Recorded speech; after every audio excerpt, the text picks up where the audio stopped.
allies with us, and I don't see us being allies with Nigeria, certainly under the Trump administration. So we'll leave it like that.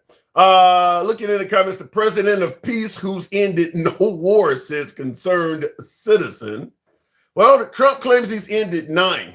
Trump claims he's ended 9 wars. Why are you ignoring the botched Epstein list release? So only so many times you can talk about it. We've covered the Epstein list, Epstein files, I don't know, a few dozen times. I'm absolutely certain we'll end up covering it again, but I mean, it can't be every damn show.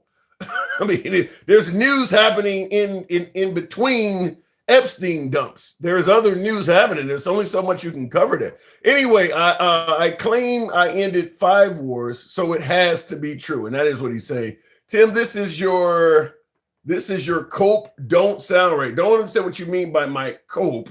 But in addition, you've heard the clip of President Trump saying, President Trump's claim is that they were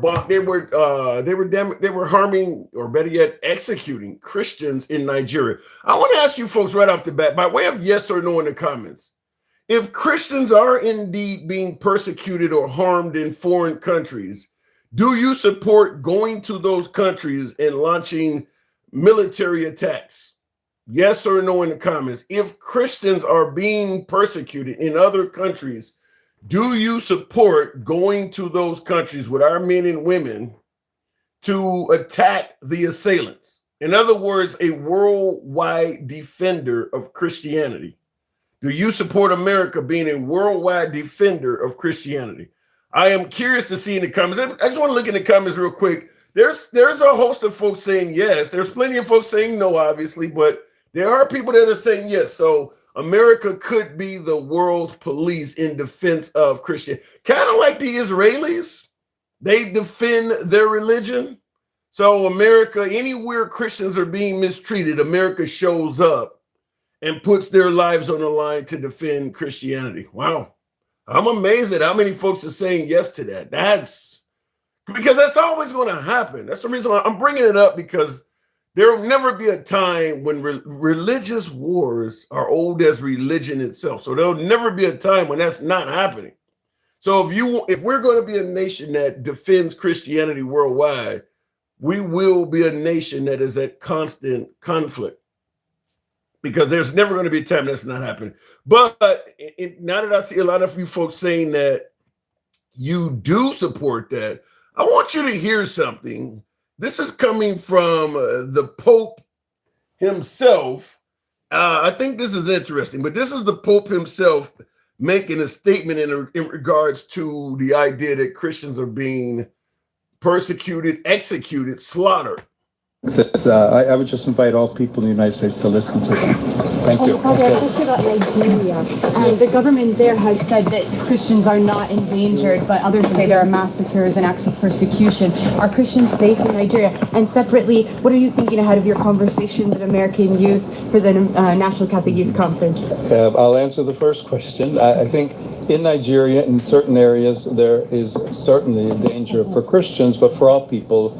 Christians and Muslims have been slaughtered. There's a question of terrorism. There's a question of that has to do a lot with economics, if you will, and control of the lands that they have. Unfortunately, many Christians have died, and I think it's very important to seek a way with the government, with all peoples, to promote authentic religious freedom, respect for all people. So did you hear him? Did you hear him clearly state that it's not just Christians? He's stating that Muslims are dying for land as well in Nigeria. So this is not just a Christian only incident. I'll play just a real quick clip of that, just in case you didn't hear. It's in the beginning when he said that. All people in the United States to listen to them. Thank you. Father, a question about Nigeria. The government there has said that Christians are not endangered, but others say there are massacres and acts of persecution. Are Christians safe in Nigeria? And separately, what are you thinking ahead of your conversation with American youth for the National Catholic Youth Conference? I'll answer the first question. I think in Nigeria, in certain areas, there is certainly a danger for Christians, but for all people. Christians and Muslims have been slaughtered. There's a question of terror. So he's making it clear that it's happening to Muslims too. So I guess I want to know the first question. The thing I want to run by you is, or the topic I want to run by you is, are we to be a country that only cares about Christians when if Muslims are being wrongfully slaughtered? Do we abandon them and let it happen? I'm going to ask this exact same question I asked you a moment ago, but this time I'm going to replace Christians with Muslims because there are Muslims that live in America as well. If Muslims are being slaughtered and persecuted around the world, should America step in to save them? Yes or no? If Muslims are being slaughtered around the world, should America step in to save their lives? In other words, playing the police in defense of, I suppose, Arabs, of the Muslim religion. So looking in the comments, I see the yeses have been greatly reduced. Thank you for that. TikTok cap giant robot. Appreciate that. I think it's a two-sided answer. Let me know what both sides of that is, Coastal. I see a couple folks, considerably less, but there's a few folks that are saying if Muslims are being slaughtered, America should step in and help aid them as well. Here's the issue. We're going to do all this shit around the world by ourselves? If Muslims are being persecuted, if Christians, what's the next, Buddhists? Are we going to literally play the religion police around the world? Any religion that's being persecuted, we step in and put our children, because we're all probably Gen X or at least millennials in here. You're going to put your child's life on the line to defend a religion worldwide, not in America, worldwide, not even Americans, just anybody that practices Christianity, or for some of you saying it practices the Muslim religion, you're going to send the United States to that area, take up arms and defend them. Talk about a slope that could be very, very slippery. So I do want to hear from you folks. Help Americans in America, says concerned citizen. And that's a great point. Whatever happened to America first? Does protecting Christians in Nigeria that are not Americans, does any of that fall under the category of America first? Whatever happened to that? That does seem like it's kind of slipping away. Whatever happened to America first? Worst wars are religious wars, says Gerald MC. Yeah, because if you're fighting on behalf of religion, you tend to believe that there is some sort of reward eternally. So there's no limit to how far you would go. You would literally die in the name of eternal savior. That's for all religions. That's why you had kamikazes and bonsai charges in the Japanese. That's why you will literally die for that, because you expect to be rewarded upon death. So yeah, religious wars are probably the worst you can have. Can you believe that Zoe Mandani will make it so Arabic numerals must be taught in schools? Arabic numerals are the same ones you use now. If Mamdani, I understand the hatred for Mamdani is strong, but you're saying that Zohan Mamdani is going to make it so that Arabic numbers are taught in schools. You do realize the numbers you use now were created. Those are Arabic numbers. Those are what you're looking at now. So they go, Jesus, the hatred is off the chain. Anyway, we're going to go ahead and start taking callers. Tap the screen, get the likes on up to 10,000. Arabic numbers, huh? Wow. What else is going to start teaching you? He's going to force you to have to designate different types of blood types, A, B, O, A plus. What the hell? Oh my God. You think one mayor can even do that? The school system is normally controlled by the state, not some mayor. And you think that they're going to support any Muslims, people getting slaughtered? Giant robot, I'm starting to wonder. But I'm asking, when do we get to America first? If we're going to other countries protecting Christians, when does the America first part come in? Also, we do have more than one topic as usual. This one here, I don't even know what to say, but this is indeed our president, he took to the internet on Christmas Day. This isn't uncommon for President Trump. He takes to the internet most holidays. Most holidays, President Trump is on the internet and he has things to say. Apparently, yesterday, Christmas Day, President Trump took to Truth Social and posted over 150 times.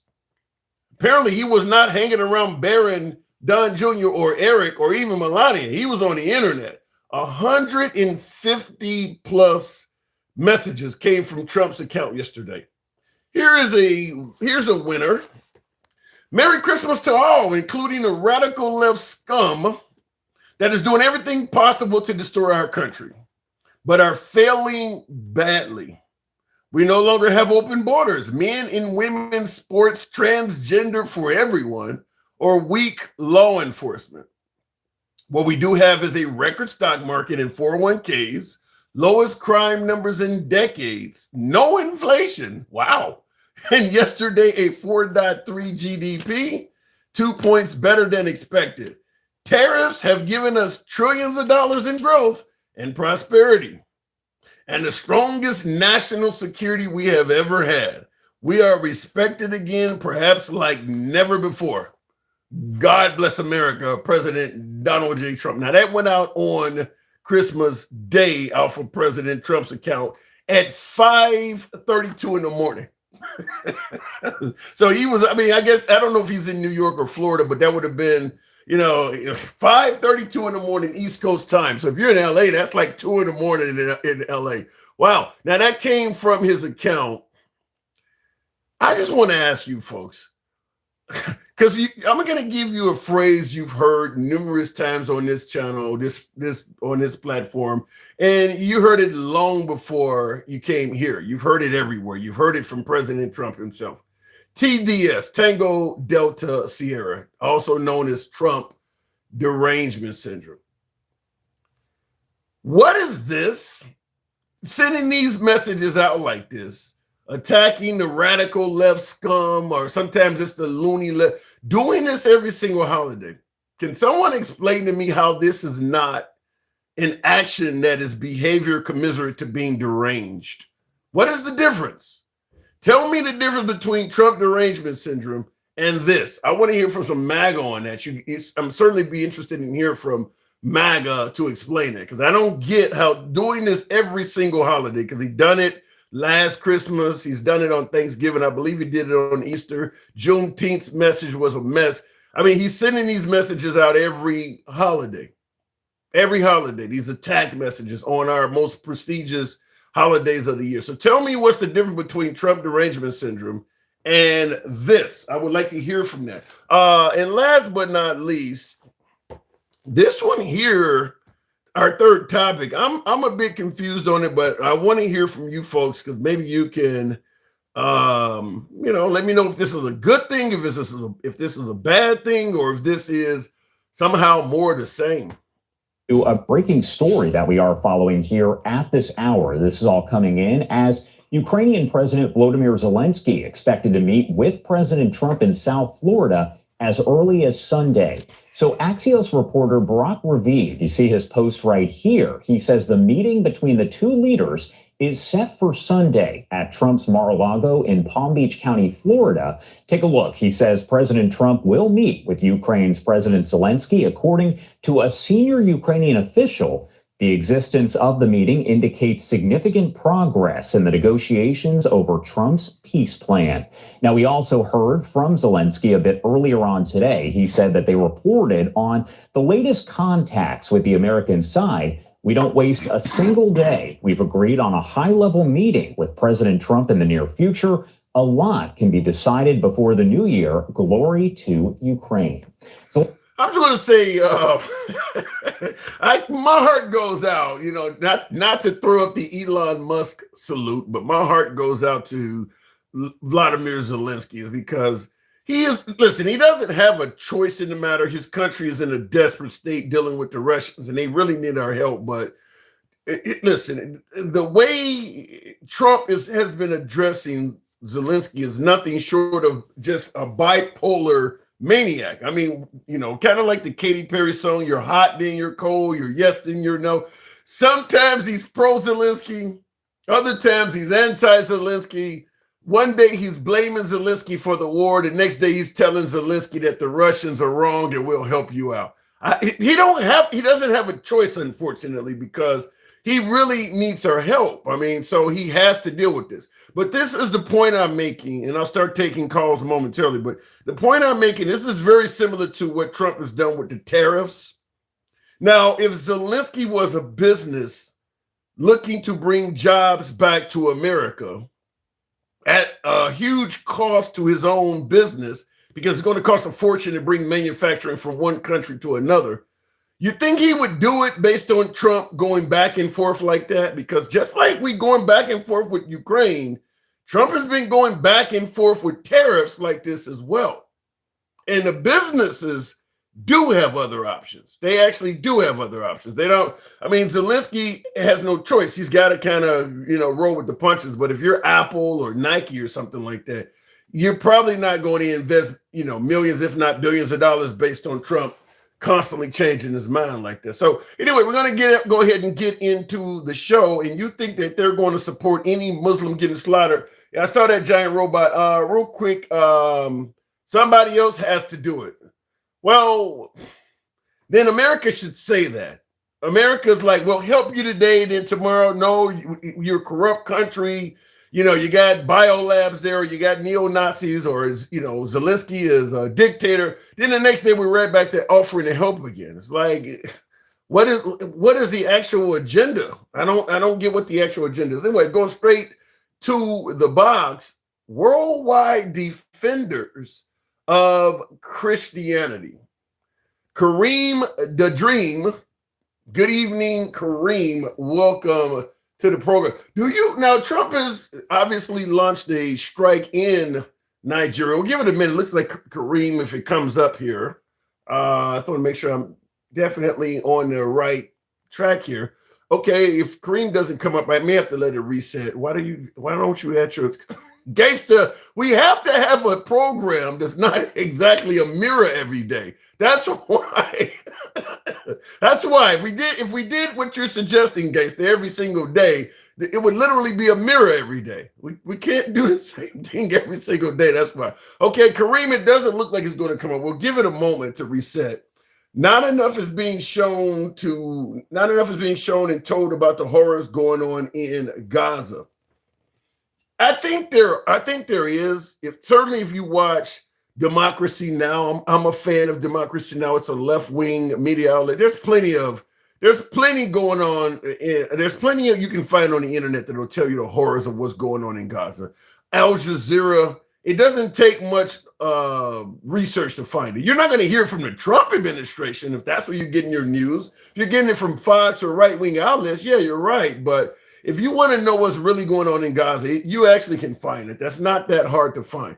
We'll try it again. My last caller didn't come up, so we'll go straight to Dencal. Good evening. How's the Golden Dome hoax? Land on Mars hoax? 2-time stimulus check hoax? Wow. What are you suggesting there? I can't see the name there. You said the Golden Dome is I don't know. The Golden Dome is what he may do. We're not going to land on Mars, and it looks like we're not going to receive any stimulus check. Dencal, good evening.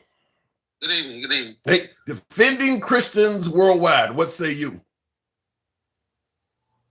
No, I don't think it's possible. Let alone as if it's something that the country is down for. Like, we prided ourselves in being a free country. Any religion, you can come here and establish a life for yourself. Are we going back to a monarchy? Like, we just defending a religion? I asked that question at the beginning of the live. If Christians are being persecuted or harmed worldwide, do you support America going there militarily to stop it? And I had a hell of a lot of people say yes. Anywhere in the country. No. Or on the planet, right? Anywhere on the planet. I don't believe that that we should just go anywhere in the world and protect somebody because they say they're Christians. Like, we got a bunch of people in America that say they're Christians that ain't really Christians. So So I don't get that.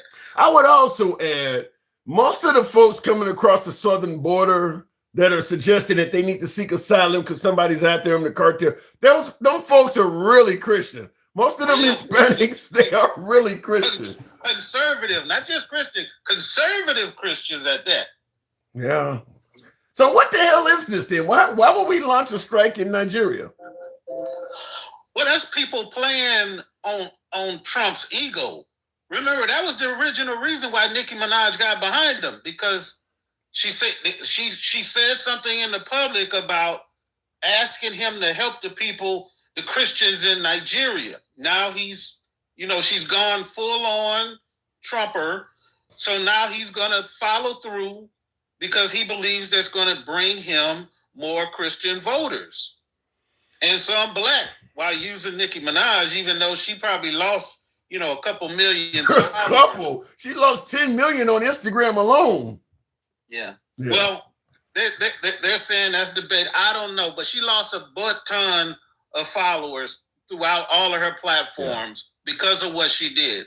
And we've got the videotape of the before and after, where she said the exact opposite during the first term. So, I mean, not to mention she got on there and she got on there and did a hell of a lot more in defense of Christianity. She made attacks against the transgender community as well. So, and a lot of her followers are members of the LGBTQ community. I don't know what would inspire somebody like that whose fan base primarily consists of exactly the opposite of the folks that are at a Charlie Kirk or a Heritage, Turning Point event. I mean, like, I don't get what would make her do that, other than folks say she may have some personal wants out of it, maybe pardons or something like that for relatives or whatever, because that's like career suicide, in my opinion.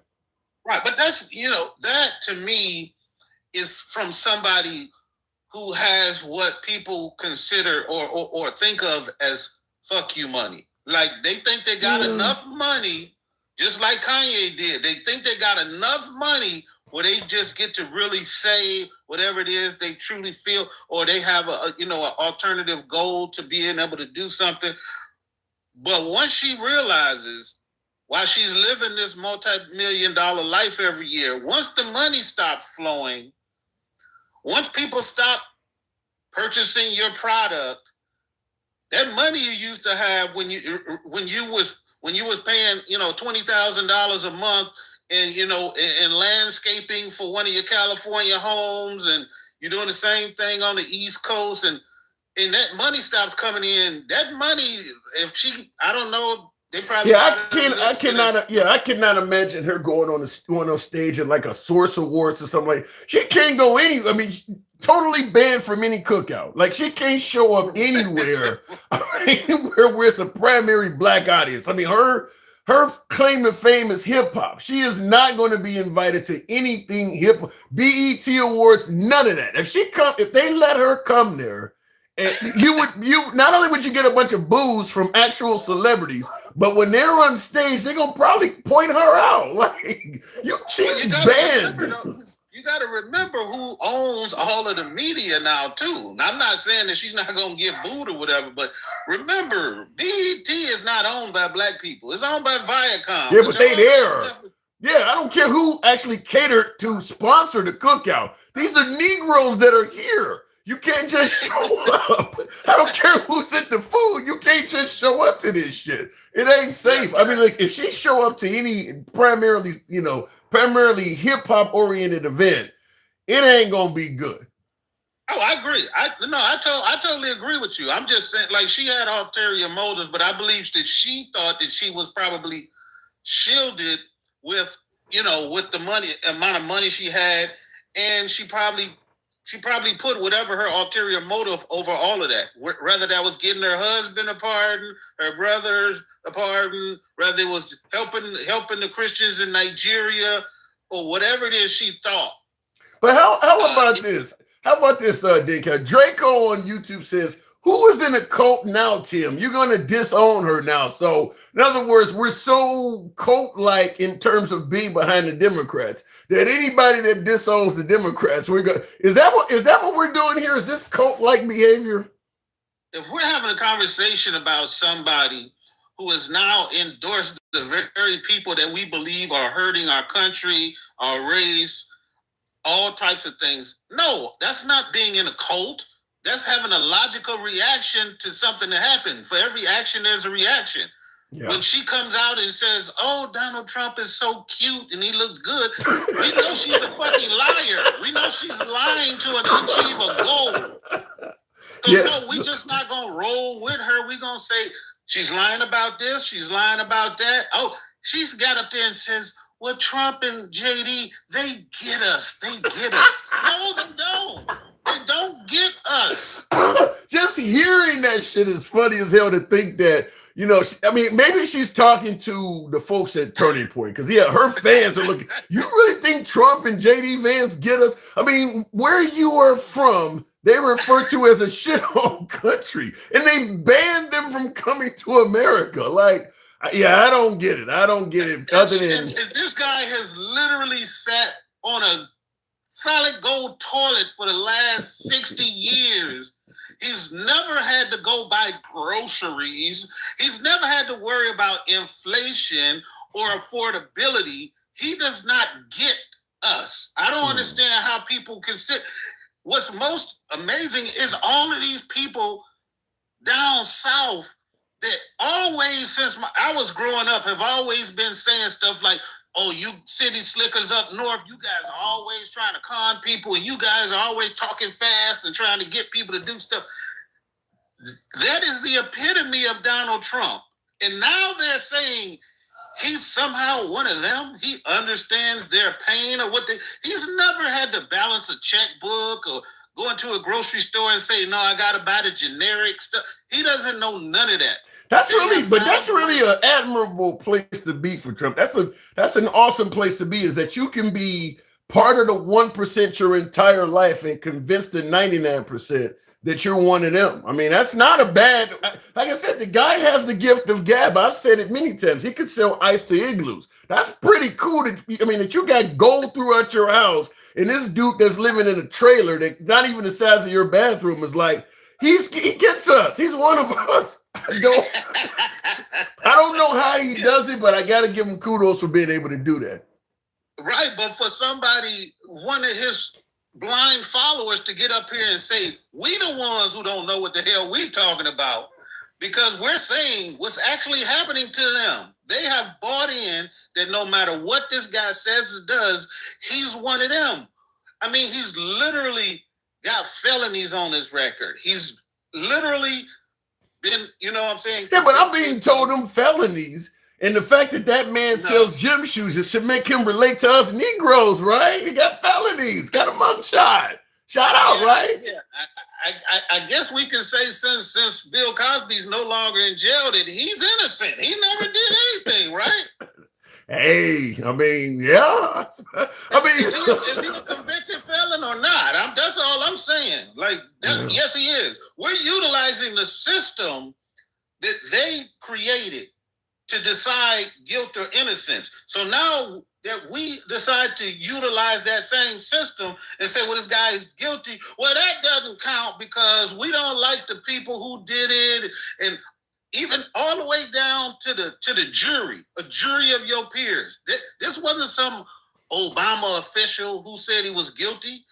This was a jury of his peers that were picked like every other jury that is picked throughout the United States. They call people in, they ask some questions. Your lawyers got an opportunity to ask some questions, just like the prosecution. Everybody's got their opportunities. But how about this? Jay says that Trump does not have felonies because he was not arrested. Is that the way you see that? You got a mugshot, right? He was arrested. We remember he was arrested multiple times. Only one time did they actually do his mugshot, and that was on the state charges in Atlanta. But every other time he went into a federal court. Yeah. He presided. He had to go out. And matter of fact, we know he was arrested because he had to get bail. Remember, he had to go to the bail bonds? Exactly. And the thing about it is you don't get a mugshot if you're not arrested. I mean, they tried to, I don't know if they fingerprinted him or not, but they they gave you his measurements, his height and all of that. Yeah, he was that's what's called booking you in when you get arrested. You get booked. We can dead that whole thing. He had to go to a bail bondsman. That's it. That's the end of that conversation. But speaking of that conversation, another viewer says, well, he was arrested but not convicted. He was convicted of the felony. I don't get what it. See, that's what I told you, Tim. Like trying to debate or have an intelligent conversation with somebody who got the nerve to call us having TDS is like an unwinnable situation because they're not dealing in reality or facts. Yeah. I don't, my response, if you don't think he was arrested or you don't think he was booked, what is your definition of getting arrested and getting convicted? I mean, when a jury says, when they ask the jury, how do you rule when they say guilty, you're being convicted right there. That is being convicted. When you walk out of there a guilty man, you are being convicted. I mean, you think the guy got 34 felonies and never got arrested, huh? How does that work? Who the hell gets 34 felonies without ever being arrested? Can you even do that? That's not even logical. And they were just out of the blue with no empirical facts or anything. Just say, well, that was fake. We seen what's the guy who unalived George Floyd? What's it, Chauvin? Yeah. They saying that was fake because he died. You know what I'm saying? They just make up their own. He died of an overdose. I don't give a damn what he died for. They went to court. The jury looked at all the evidence. They listened to all of the police, the forensics, everything. It went through a regular court. He was convicted, but they will still say, "Well, nah, that wasn't right." Like, yeah, the only court. Yeah, it kind of reminds me of Shawshank Redemption, the movie where the guy tells Morgan Freeman, "The lawyer fucked me. We're all innocent in here." And Morgan Freeman says, "Well, I'm the only guilty man in Shawshank." The point is, everybody who gets convicted says they're innocent. That's the norm. Of course, Trump is innocent. Everybody is innocent. That's just everybody in jail thinks that they're in there, and they didn't do. The lawyer fucked them, or they're in there because the judge was a liberal judge, or some reason. Everybody in there feels that way. If we went by the MAGA sentiment on this, we'd have to let everybody out. We would have to let everybody out because even when we use empirical evidence, which it says like black people are the most likely to be found or be what do they call it once they figure out you're exonerated.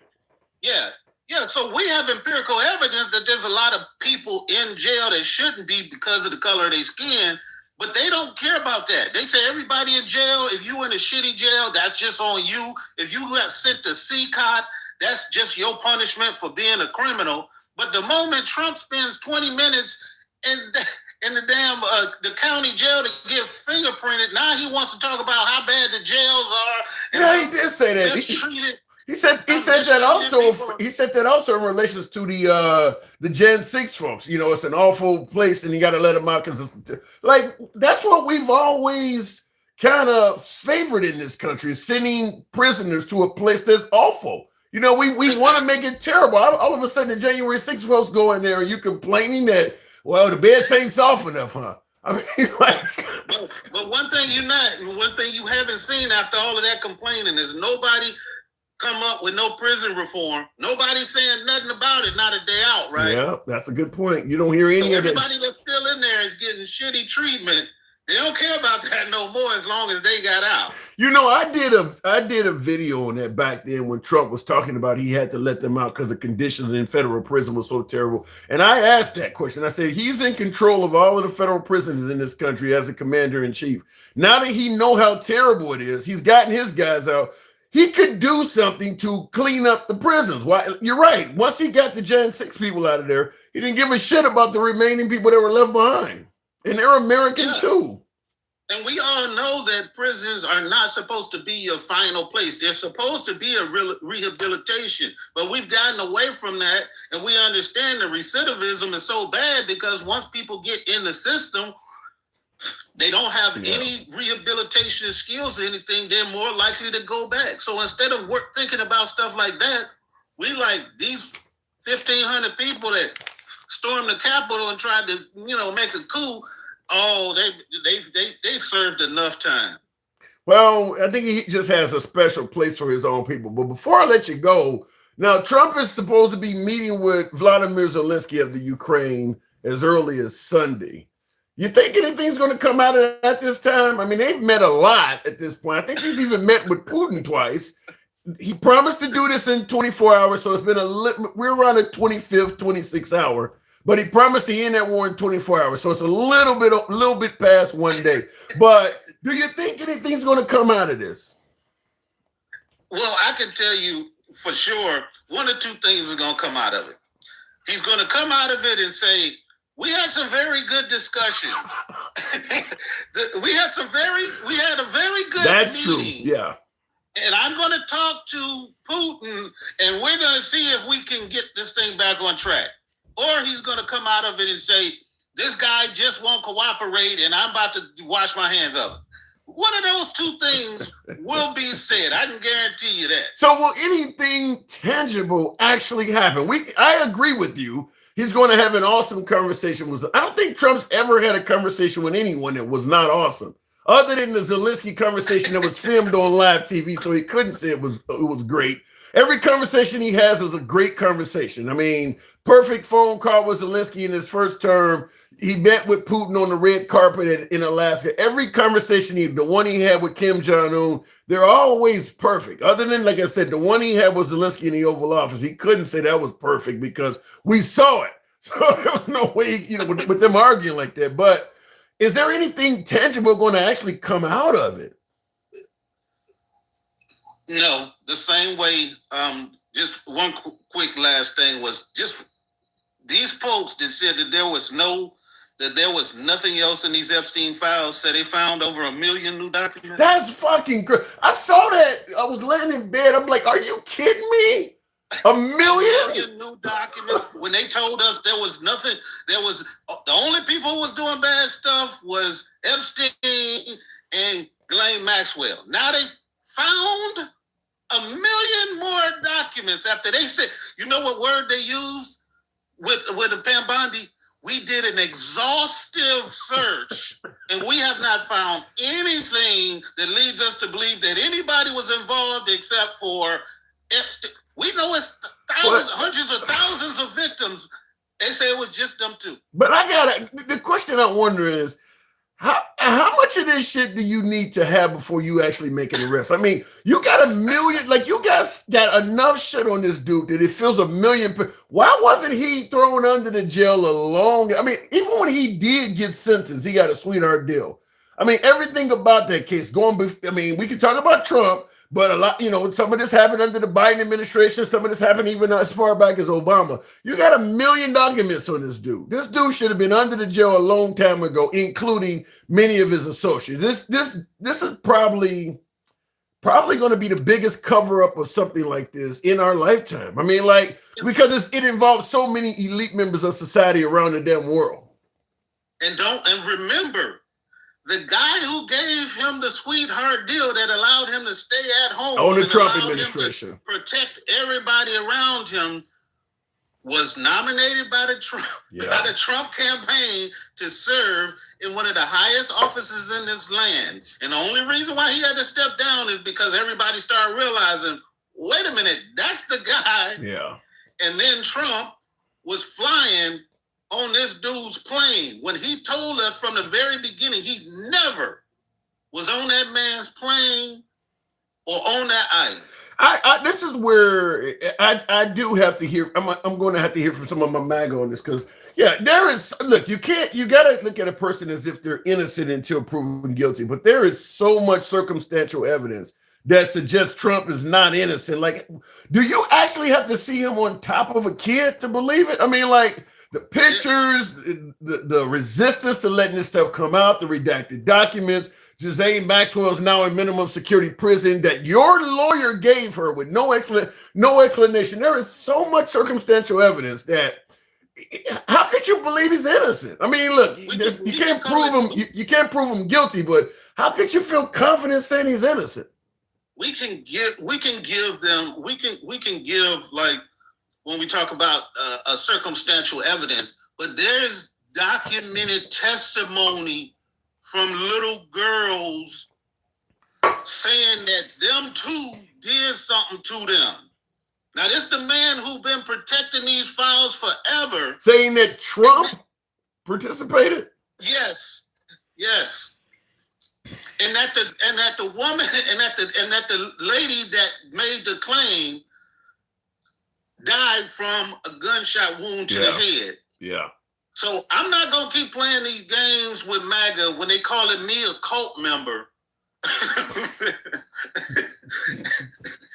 And they defending, their deity. So I'm not gonna do it. I don't think it matters. Then I got to move it on, but I'll talk about it on the other side. But I don't think Epstein matters for MAGA. And I've said that from day one. I don't really think it matters. I'll explain why. But then, Cal, appreciate you coming in here, man. Thank you. All right, take care. All right, you too. And my point is, I believe that the vision, the direction Trump is leading this country in is favored by MAGA so much that I think it's a 90-10 issue. In other words, 90% of the things that Trump is doing for America is making the country great.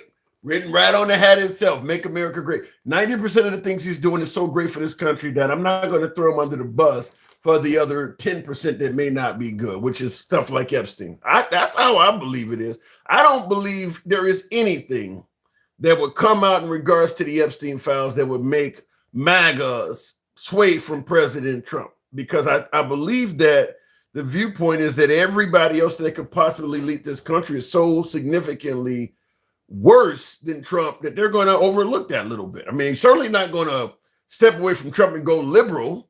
And I don't think they would step away from Trump and go Vance or Rubio either. So I believe that the issue is that Trump is such a breath of fresh air for this country that, as bad as Epstein may be, we can overlook that because he's doing so well for the country. And having said that, that is why I strongly believe that the Epstein stuff, it's irrelevant to MAGA. I don't think it matters. Look, nobody's perfect is kind of what you would hear. Everybody got some skeletons in their closet or something of that nature. Bring up Bill Clinton. We could bring up Nixon. We could bring up Thomas Jefferson with a 14-year. I mean, everybody got skeletons in their closet. That's kind of where it would go. And we've talked about this before, that President Trump talked about exposing the deep state and draining the swamp. And then every time he's accused of something, we compare him to other swamp creatures, other people that we were saying were typical politicians that needed. Well, Obama did the same thing, or, Biden had Burisma. Like, wasn't he supposed to be the guy that was not going to be like that? But every time he's caught doing something, we compare him to other people that we swore up and down we were trying to get away from. So alter ego. Thank you very much. Hoping your boy reached that TikTok cap goal. Thank you. But not that when it comes to children, not even prisoners accept that, says Giant Robot. I'm telling you, I believe MAGA will. I believe what Trump is offering to the country is so significant to MAGA that they will grin and bear it. I mean, look, there's probably things that the left did not like out of Biden, Obama, or Clinton, but not to that significance, though. We're not talking about abusing children, but grin and bear it. Grin and bear it. I don't think that the Epstein files are going to hurt Trump with MAGA. Looking in the comments, though, no skeletons in his closet, says Richard. Who are you talking about? All my skeletons are big boned. Proving my point, presidents are human gods. I don't know what that is. People need to come together and start standing up against our elite billionaires. Isn't that why we voted Trump in? It wasn't that the purpose of putting Trump in is that he was going to expose all of this shit and, and get us away from, political money. And that was his job. That was why people put him in there. He didn't, he had his own money. He wasn't taking a salary. He couldn't be bought. That's what his job was. Now that he's in there, it appears that the problem still exists. They say he is a billionaire. Yeah. And and the people that are there now are not the people that God is talking about. I don't know where to go with that. Lake Michigan, much Trump is a monster. Yes, we discussed the Lake Michigan thing. Wow. The Lake Michigan thing is that allegedly President Trump witnessed, was it a newborn baby or a terminated fetus being thrown in the waters of Lake Michigan? I want to believe that Trump ain't that bad, but that's a hell of a thing to just fabricate out of nowhere I mean, people make up shit about people all the time, but to make that up and come up with the actual lake and all of that, wow. Anyway, looking in the comments, did y'all see that KKK Caroline? Why are there so many K's in Caroline's name? 12 McAdams said, did y'all see that Caroline, that's Caroline Leavitt, is pregnant? She's going to be leaving. Well, but that's kind of traditional. That listen, what was her name? Dana Perino under George Bush. She didn't serve the full time. Janine, what is her name? Janine, what is Janine? The African American girl that was a spokesperson for Biden, something St. Pierre, something. Did she do all 4 years? Under Trump, you've had everybody from Spicer. You had Huckabee Sanders, his daughter or whatever. What's her name? I can't think of her name, but I mean, you had a bunch. Under Trump, it's just it's like a Law and Order cast. I mean, every season there's different people. But look, if Caroline Leavitt does a year or two, that's kind of normal. That's not that far out of the norm. Do you believe in yourself? How do you feel about Black people? They're not a monolith. They're Rose Payne. They're not a monolith. Every Black person is different. I can't give you a description of everybody that has melanin in their skin. That would be crazy. Let me go back to the box. We'll continue on with King Finn. Good evening, King. Saving Christians worldwide. What say you? You already know what I gotta do.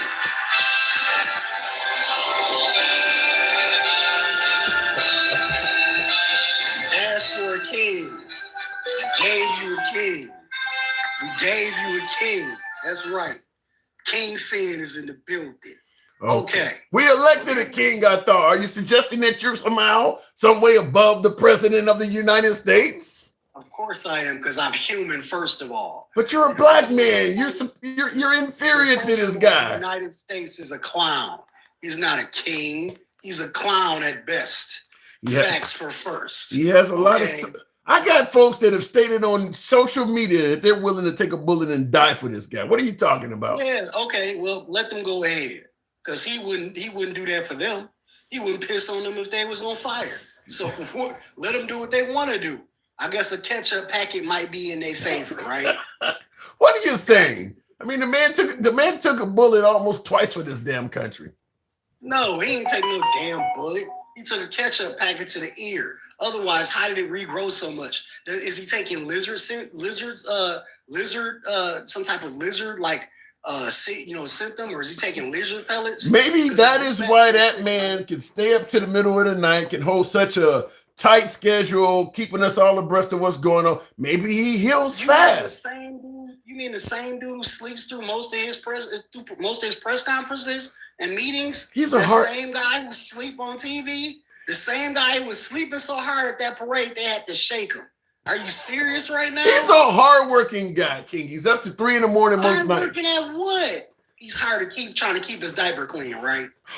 Is that what's going on? Let me ask it to you this way, because you mentioned that he started work trying to golf. Let me ask it to you this way, because you mentioned the ketchup packets.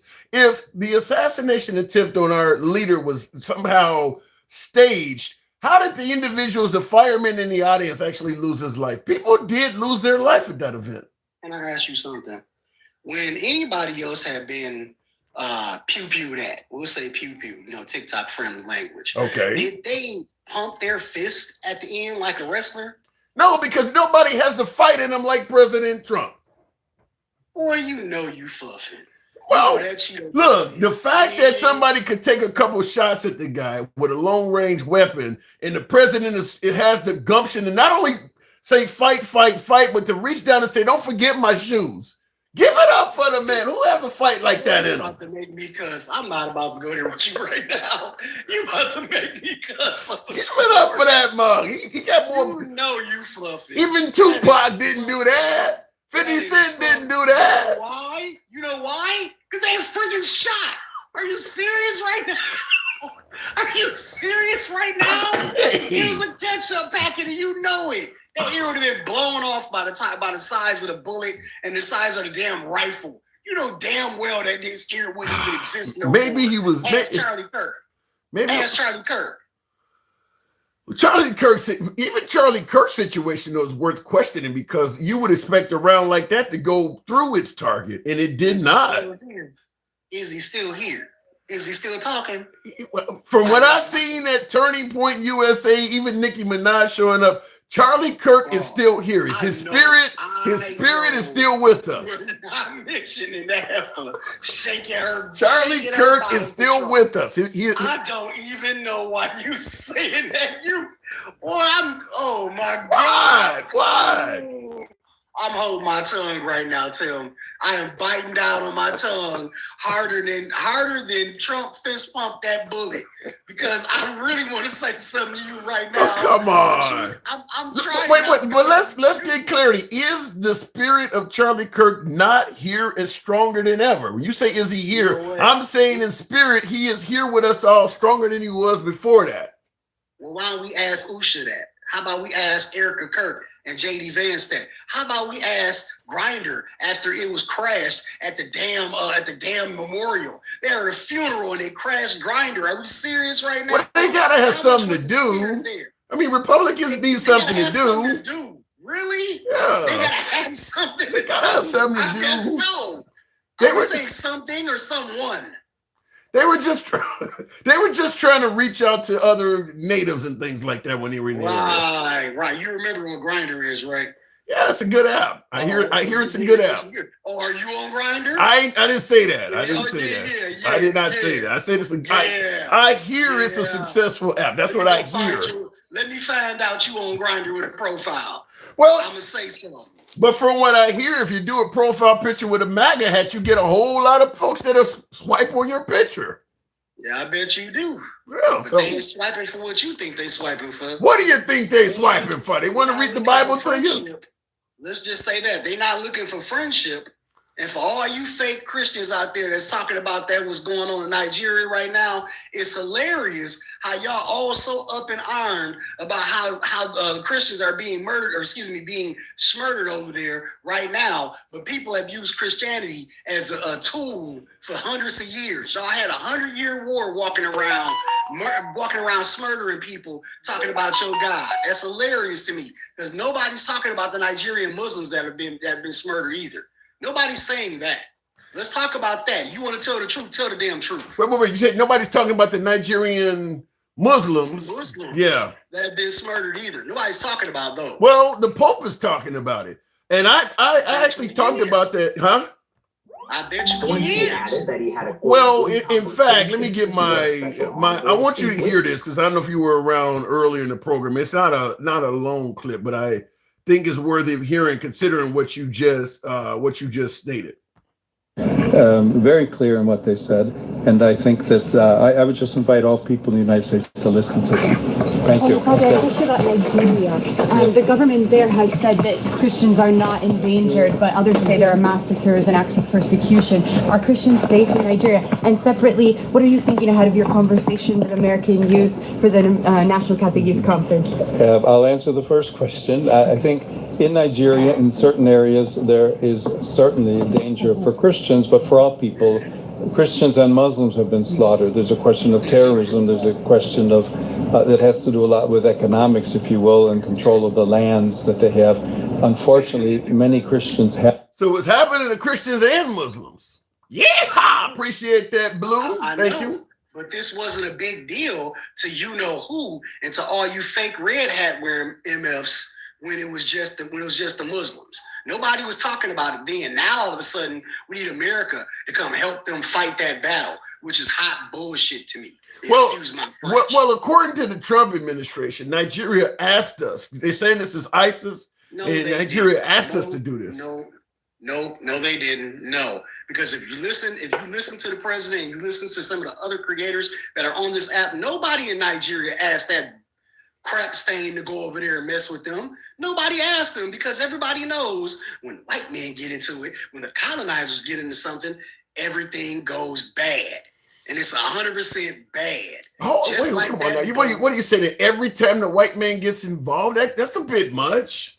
Name a country that has been colonized or been touched by white people that has not had atrocities. Well, you're not going to let nobody's going to just let you colonize them. It's you. The only way you're going to be able to successfully do that is by committing atrocities. We're not even talking about just colonizing. We're talking about atrocities after the white people got there. Matter of fact, let's go back to the 200-year war. For these people who are running around talking about black people are so violent and everybody's so violent. So these red hat people, how many years did they go around killing people under the guise of Christianity? Well, the years may be still tallying. Real quick in the comments, this was aimed at, I suppose, you, if not me as well. Smack the Donkey says, I would be willing to bet the people bashing Charlie Kirk have not watched anything on him except clips taken out of context. What say you? God, please, I'm so tired of that word. You know, the word context is such a sick word because y'all use it like it's toilet paper. Y'all wipe y'all behinds with the word context and say, oh my God, he took it out of context. Well, what is the context when he says something like, I'd be worried about the about a pilot, about flying with a black pilot because he might not know his job? Well, here's the context that I get from it. He's racist. It was racist. He was a racist, cuckold, trick dude who got a hole in his neck, quite ironically, right after he got done saying some stuff he probably shouldn't have said. That's the context I take it in. It's very sad that it happened. Did he deserve it? No, because I personally believe somebody need to go punch him in his damn mouth and wire his mouth shut. That would have been some better justice for me. If you want to know the truth, I would rather somebody sew his damn mouth together after punching him in it and breaking his jaw like Jake Paul got Friday night. Whoa, that was a hell of a punch. Nice. That was it. And I will take this time out to plug my video. Anybody want to go to YouTube under the Handsome Liberal and type in Charlie Kirk in full context? I have a video that's 18 minutes long of me playing a Charlie Kirk debate in full, and we take it in context. It's literally called Charlie Kirk in full context. So under the Handsome Liberal platform. So I'm kind of with you. I believe that whatever your opinion was of Charlie Kirk before that unfortunate event happened to him, before you heard the snippets and clips of him talking, whatever your opinion was before that, your opinion is the same after that. If those clips... Can I say something else? Sure. You know, it's really funny that people say stuff about the stuff he talked about, especially that black pilot thing. Yeah. Because when's the last time the pilot came out to greet you? When's the last time you seen the pilot come out and show you he was black or white, or you actually realized that he was? Because half the time when I got on a plane, I didn't know what damn color the pilot was until the flight landed. You must be getting on the plane late as hell, because normally when you first get on, the cockpit door is open and they're standing by plenty of times. I've seen plenty of the pilots, and I've actually talked to them. And then when you get off, they oftentimes have the door open to greet you as you're getting off as well. You never seen any of them people? I don't care about that because I'm praying I'm gonna make it off the damn flight because the airplane may not be sewed up right, because that happens a lot more than a black pilot will freaking crash it. Well, and I will just say in defense of what you're saying is that I've never heard of any major crash in American history that the pilot was a black person. If it's a commercial airliner going down, you know, they say 13% of the population, 50% of the people in prison. Well, probably damn near 100% of major commercial airline crashes are white dudes. You don't even see too many women involved. It's usually white dudes. It's probably damn near, it's got to be well up in the 90s, like 97, 98% of all major airline crashes were done by white males. So I don't get why the black dude is the one you're so concerned with. And I wonder why. Well, I wonder why that could be. Well, because most of America's history, that's the only guy that could get behind the cockpit to begin with. It was legally off limits to everybody else. And for Voice in the Wilderness, who said, except the one Denzel Washington played, yeah, but you see what happened in that movie, right? Denzel, he inverted the damn plane and still managed to keep everybody alive except for what? How many people? 6? Yeah, it was some of them died, but you're right. Most of the folks on that plane in flight, they lived. Y'all have a lot of nerve using race. As if we haven't already done this for the last, 500 years, using race to kneecap somebody. But everything that y'all, just go here. I'm going to leave it at this. I'm not going to sit here a long time because I don't need to waste your time like this. Go here, okay? Name something in America that was totally done, founded, and controlled by white people. You can't. You know why? Because black people we built this country from the damn Wait, ground. wait a From the minute. slaves, That's from the not slaves true. in Wait, the that's not tobacco fields, true. to the slaves in the cornfields, to the slaves in the cotton fields, to the whole 13th Amendment, from the sharecroppers all the way up. Name something that has been done by white people that has had no influence by black people at all. Name something. I'm certain. I'm not able to do it right now, but I'm absolutely certain white people have created all kinds of things from the banking system on down that has had nothing to do with black people. If I had to really think, if somebody said airplanes, the Wright brothers, there's another one. There's tons of things. Henry Ford in the automobile, was blacks involved in that? Yes, it was. Were they? Look it up. Look it up. Right. Matter of fact, here, do this. Look up Flint. Just look up the city of Flint, and you'll have your answer. Stick the rulers hit the nuclear bomb. Yeah, that's another one. I mean, look, I'm pretty sure. I think you're going too hard on white people, Stick. I mean, King. I think you're going too hard on white people. Here's the thing about it. They can say what they want, but we've influenced everything from their culture from our culture to their music. And history's been whitewashed to favor them. But yet they still walk around and call us violent. And say that our community isn't right. How about we focus on what's wrong with the white people? How about that? How about we go that's blasphemy. You can't do that. Come on now. That's wrong. How come more young white men run into schools and pew it up than black people in school zones? How come? Because the black man is outside shooting people up. The white man is doing it on the inside. The black man is on the outside doing it. Why is it that 1 in 7 white men are child touchers? Why is that? Is it that fucking high? Yes, it is. Yep, 1 in 7, buddy. Damn, they got a really good connection with kids. But you know they say black men abandon their families, so white men apparently really want to hang around the family a little bit longer. The white man was the original deadbeat dad because he had slaves. He had slave women that he had kids with, and didn't bother to have anything to do with them. Yeah. So who started that tradition? That's one thing a white man did. He started being a deadbeat. Do you not like? I'm gonna ask you the same question I asked Gangsta Grandma. Do you have a problem with the white man? No, I don't. Okay. I just don't like it when white people try to terrorize it and humiliate black people. Don't come to me thinking that you're gonna get a fair shake from me because you ain't never gave me one. I'm just saying because Billy Buckeye in the comments says same old shit. I got him moving on, but he's saying they're indicating that it sounds like you don't like white people. I don't give a damn what he think. Is he going to change my personal life? No. He's going to change nothing going on in my life. I don't even know who he is. He in a 1-inch box or in the comments because he's so weak he can't even get in the damn box. So tell him I said that. All right. I'm sure he heard you. King Finn, always a pleasure. Come on back anytime. Anytime. By the way, folks, we are indeed talking about President Trump striking within Nigeria.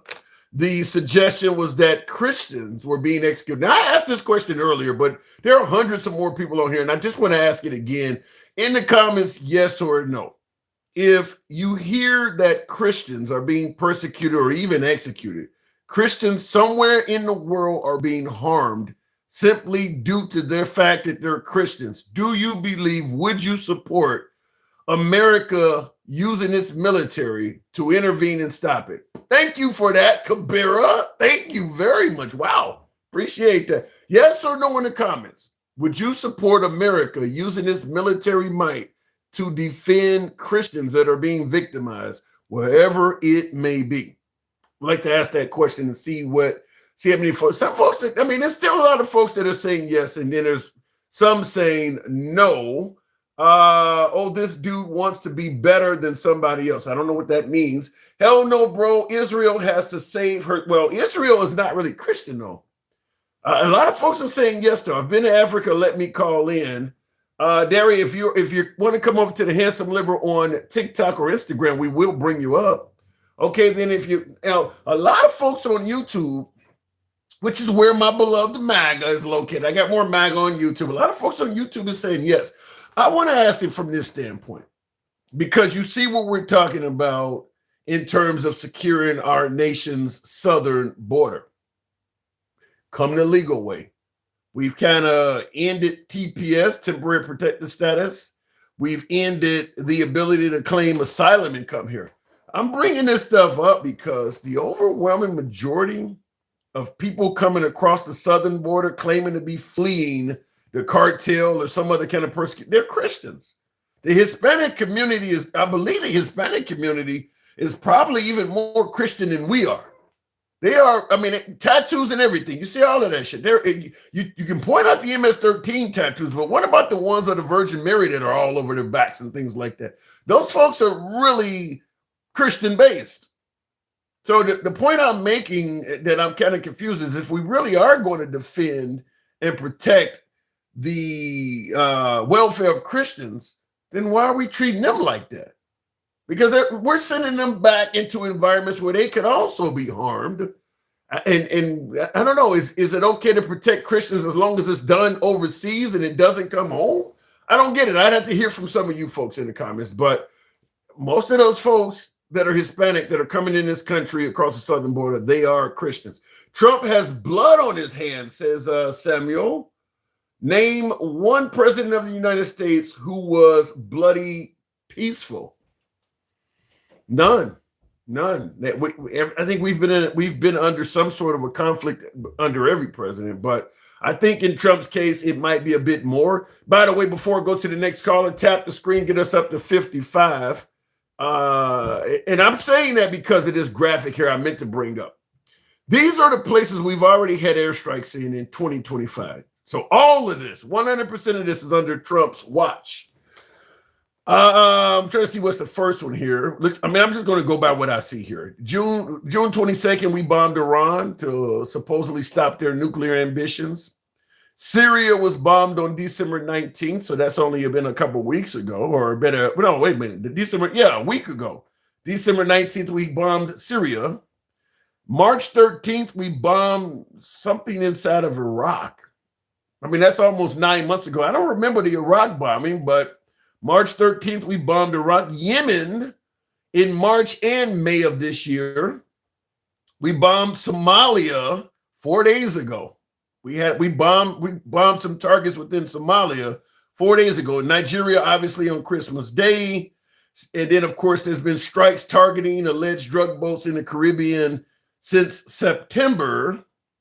And there's been strikes, and that was in the Caribbean. And, of course, strikes targeting drug boats in the Pacific as well.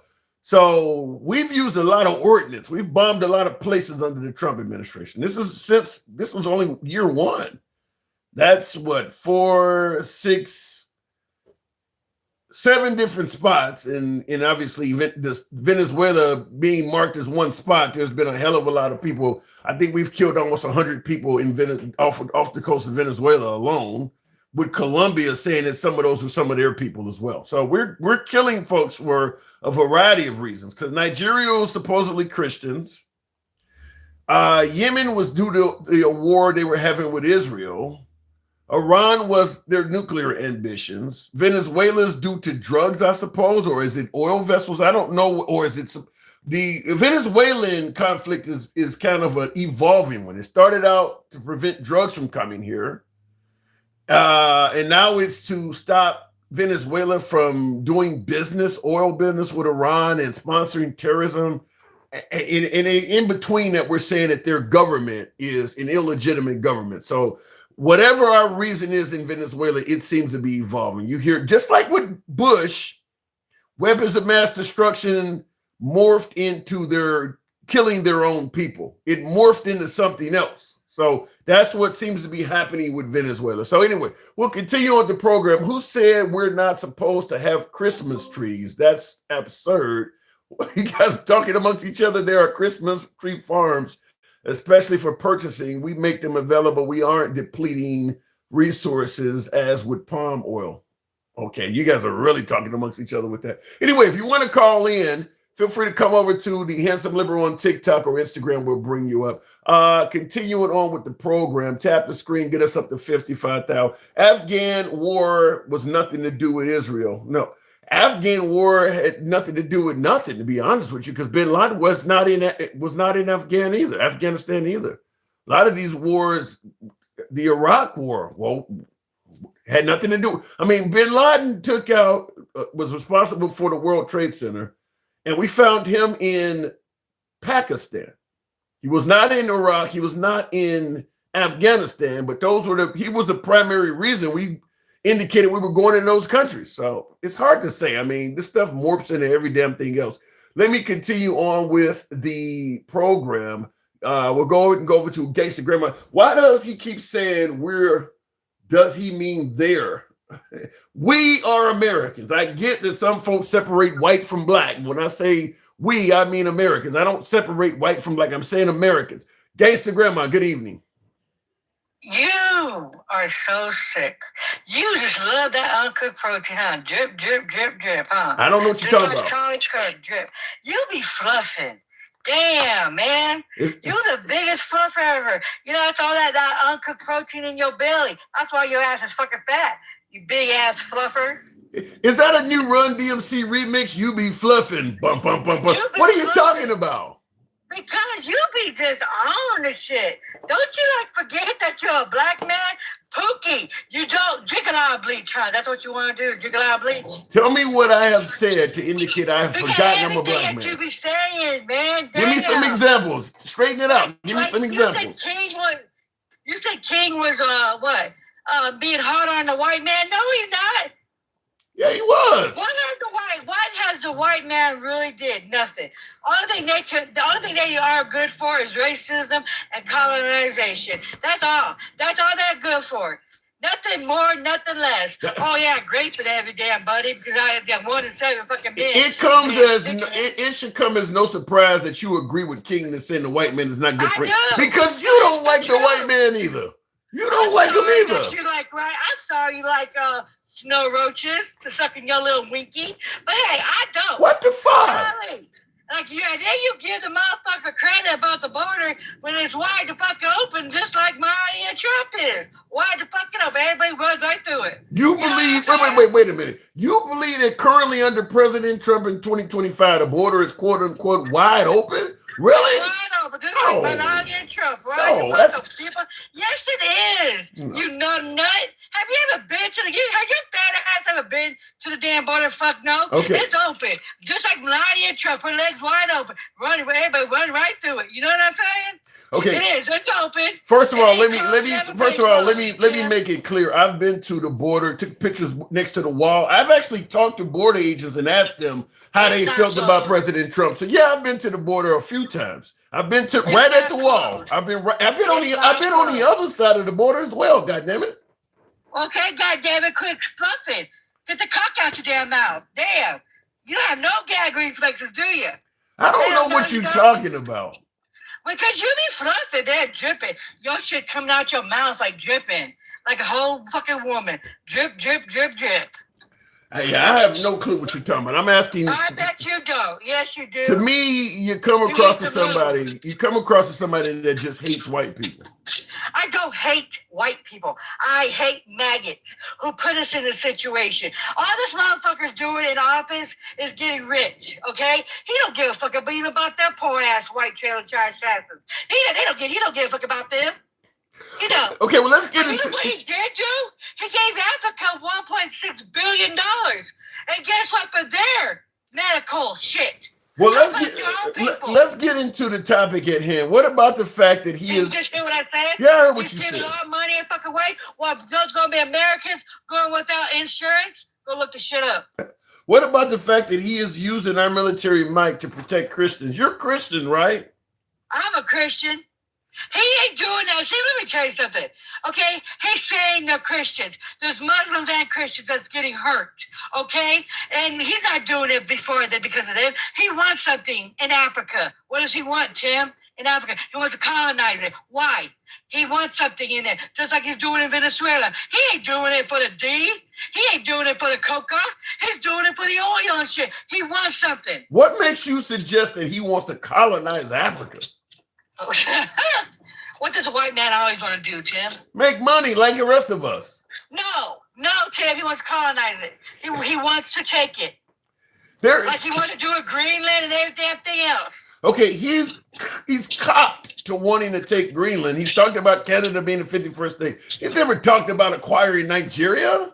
Well, what do you think he's over there for? To build roses? To plant roses? He's over there. He wants to take it. He's over there doing the Lord's work. He's protecting Christians. The Lord's work. He's a damn devil. He's Antichrist.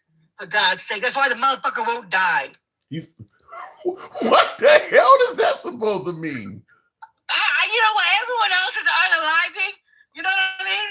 And the demon seed that's right there, he won't die. Maybe the reason that Trump is still with us is the Lord realizes that he need his word. God into this shit, Neil. I'm gonna cut your ass out. Don't put God into this shit. He's a damn devil. Okay, don't you believe that God would be happy to see that America, the strongest country on earth, is protecting Christians and followers of him? No, because he's not doing it. He's not doing it. He wants something, Tim. He wants something in return. And real quick in the comments, LG says, I am Darren. I am not Darren. I know who Darren is. I'm the exact opposite. The biggest damn flipper I ever did. I am not Darren. I can swear, I will tell you up and down, I am not Darren by any stretch of the imagination. You truly are. Fuck out of here. No. You're an undercover maggot, Tim. No. Like, you really, you go ahead. He said, yes, master, let's get the whips. And you were even on Grindr and shit. Like, you know what? I got 8 inches for you if you really want to be on Grindr. Yeah, Tim. Yeah, if you guys on Grindr, Tim, I got you Grindr. When you say 8 inches, you mean like the D cups that are around your hips now? Tim. 8 inches. 8 inches drag. They sag 8 inches. Amen, Tim. I got 8 inches, 12 inches. I even got a 6 inch. Oh, listen. Like you. Listen, gangster. We are. They don't like you at all. Listen, we are Generation X. So I understand for women they sag a little bit as time. 8 inches around the waist. I mean, I can still work with that. They dropped Gangsta Grandma, apparently. Every time Gangsta Grandma come on here, I think there are some haters in the audience. Gangsta Grandma cannot finish the conversation without the app taking her off. They don't like Gangsta Grandma. We like Gangsta Grandma. We can look, we're all big boys here. We're all big boys and girls here. We can handle ourselves. We don't block, ban, or censor. So you guys sometimes wonder, well, why the hell don't you cut her off? Like, listen, if MAGA came on here, when MAGA comes and they have a passionate opinion, we don't censor MAGA either. This is a free speech program. By the way, if you enjoy free speech from all sides of the aisle with an audience and with the host that is MAGA friendly as well, feel free to follow the program if you're currently watching us live on Facebook, Instagram, or TikTok. And if you're watching us on YouTube, give your boy a sub. We're normally here most weekdays, so give your boy a sub if you're watching on YouTube and follow that. Better yet, smash that like button is what I'm trying to say. I'm having a biting moment here. The Trump Washington Memorial Tower. What are you saying that Trump is going to name the memorial tower? I know he's taking the Kennedy building and put his name on it.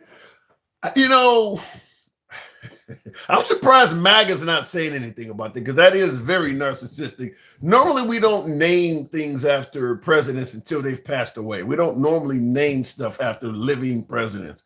And I don't think it's ever a case of the president himself naming something after himself. I've never heard of a president naming a highway after himself. So what Trump is doing is a bit... It's a bit unprecedented. I've never seen it happen before. It's normally when the president passed away, we honor the president, naming streets, schools, highways, libraries, you name it, public buildings after that fallen leader. But to have the leader name the shit after himself is a bit unusual.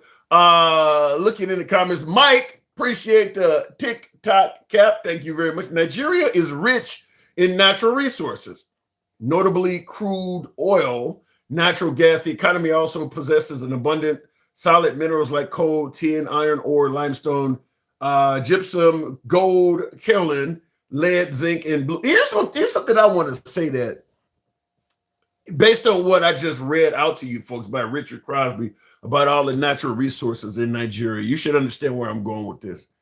That really just shows how fucking corrupt some of these countries are, that you have all these riches and your country is third world. There are places in Nigeria that is civilized. I'm not going to pretend like Nigeria is something out of a Sally Struthers commercial where everybody's laying around with bloated bellies and flies on their faces. But there is an incredibly large impoverished population in Nigeria. And that's the point is if you got all of this shit, why are you guys so damn poor?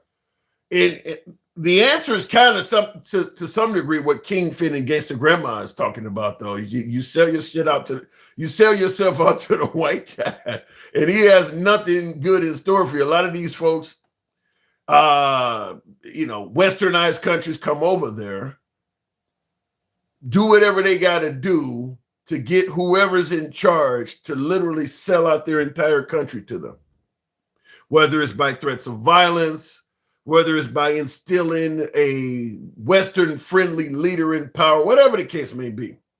But we do exploit those countries for all of their resources at the expense of their own people. That absolutely happens. I mean, even places like Somalia, where Trump talks about his garbage, it is a very decrepit country. I mean, there's a ton of coastline all up and down Somalia. That could be a tourist area. That could be all kinds of shit. They're right on the ocean. They have a ton of waterfront, just like Gaza. That's what Trump was talking about, making Gaza the Riviera of the Middle East. These countries could actually be making a fortune. Most of it is likely due to the corruption within their own country, but a lot of that corruption is originated by letting folks in your country that do not have the best interests of your country at heart. Most of those countries that are like that, Westerners have been there. I'll just say it like that. Westerners have been there, whether it's America, whether it's folks from Western Europe, have been there and have a lot to do with why they're like that. Anyway, looking in the comments though, and that's why people always say, well, you need to go home and fix your own country. Their country is fucked up because we broke it or somebody like us broke it. Going home and trying to fix your own country is just going to make us come back there and wipe out whoever's doing it. Anyway, looking in the comments, let me go back to the box. We'll continue on with the one and only Mike DeBoss. Good evening, Mike. Welcome to the program. Saving Christians in Nigeria. What say you? Bullshit. Now listen, before I start getting the pushback from MAGA, I'm gonna say this. I got a couple questions for you. First of all, happy day after Christmas. How was your holiday? Was it cool? It was good. It was good. Listen, we're at the age being Generation X that Santa don't really, look, we get a few gifts here and there, but for the most part, we are Santa. So it's not like you can brag about how great Santa was to you. Fuck, we are Santa. So look, I ate good. I watched a lot of games on TV. I'm That's healthy, right. et cetera, et cetera. I did too. I got into it with the MAGA on a plane today. Are you fucking kidding me? How did religion come up on a plane? Bro, I was just reading my book, minding my business. Him and somebody sat down next to me and started talking. And I didn't say a word, Tim. I'm reading my book. Oh my God. I ain't said a word. And the guy assumed, because that's what they do. And he made a little smart comment. And I'm just like, you know what? This is a flight, man. There's people on here. And just keep your opinions to yourself. You didn't give him that David Banner, you wouldn't like me when I'm angry look. No, I didn't. No, I didn't give him that. I just broke his ass down with facts and he shut the fuck up. Oh my God. On a plane. On a plane. I pulled out my iPad. I said, do you want to do this? You didn't stand up and yell, I'm tired of this motherfucking MAGA on this motherfucking plane. On this mother snakes on the plane. MAGA's on the plane. I didn't do that, man. I was good. Oh my God. I was good. I was coming to visit my daughter, and now I'm in the kitchen at her house cooking. God, but anyway, no. So listen, when Trump in his first presidency, what was the first executive order and the people that he actually banned from? What was the first ban? Muslims. I want a total and complete ban on all Muslims coming to America until we figure out what's coming on. Okay, perfect. When you talk about Africa, 53% of the population is what?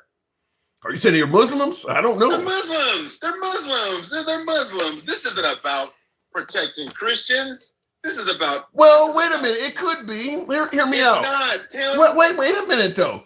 If 53% of the continent are Muslims, there could be a case of the minority population being Christians getting persecuted because they are in the minority. Everywhere you go, the minority gets mistreated. You should know as a minority. It could be happening.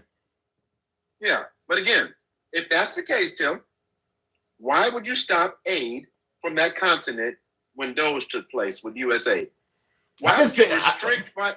Huh? I didn't say this shit made sense. That's the fuck what I thought. Yeah, see, that's my point, Tim. So, yeah, in Africa, by the way.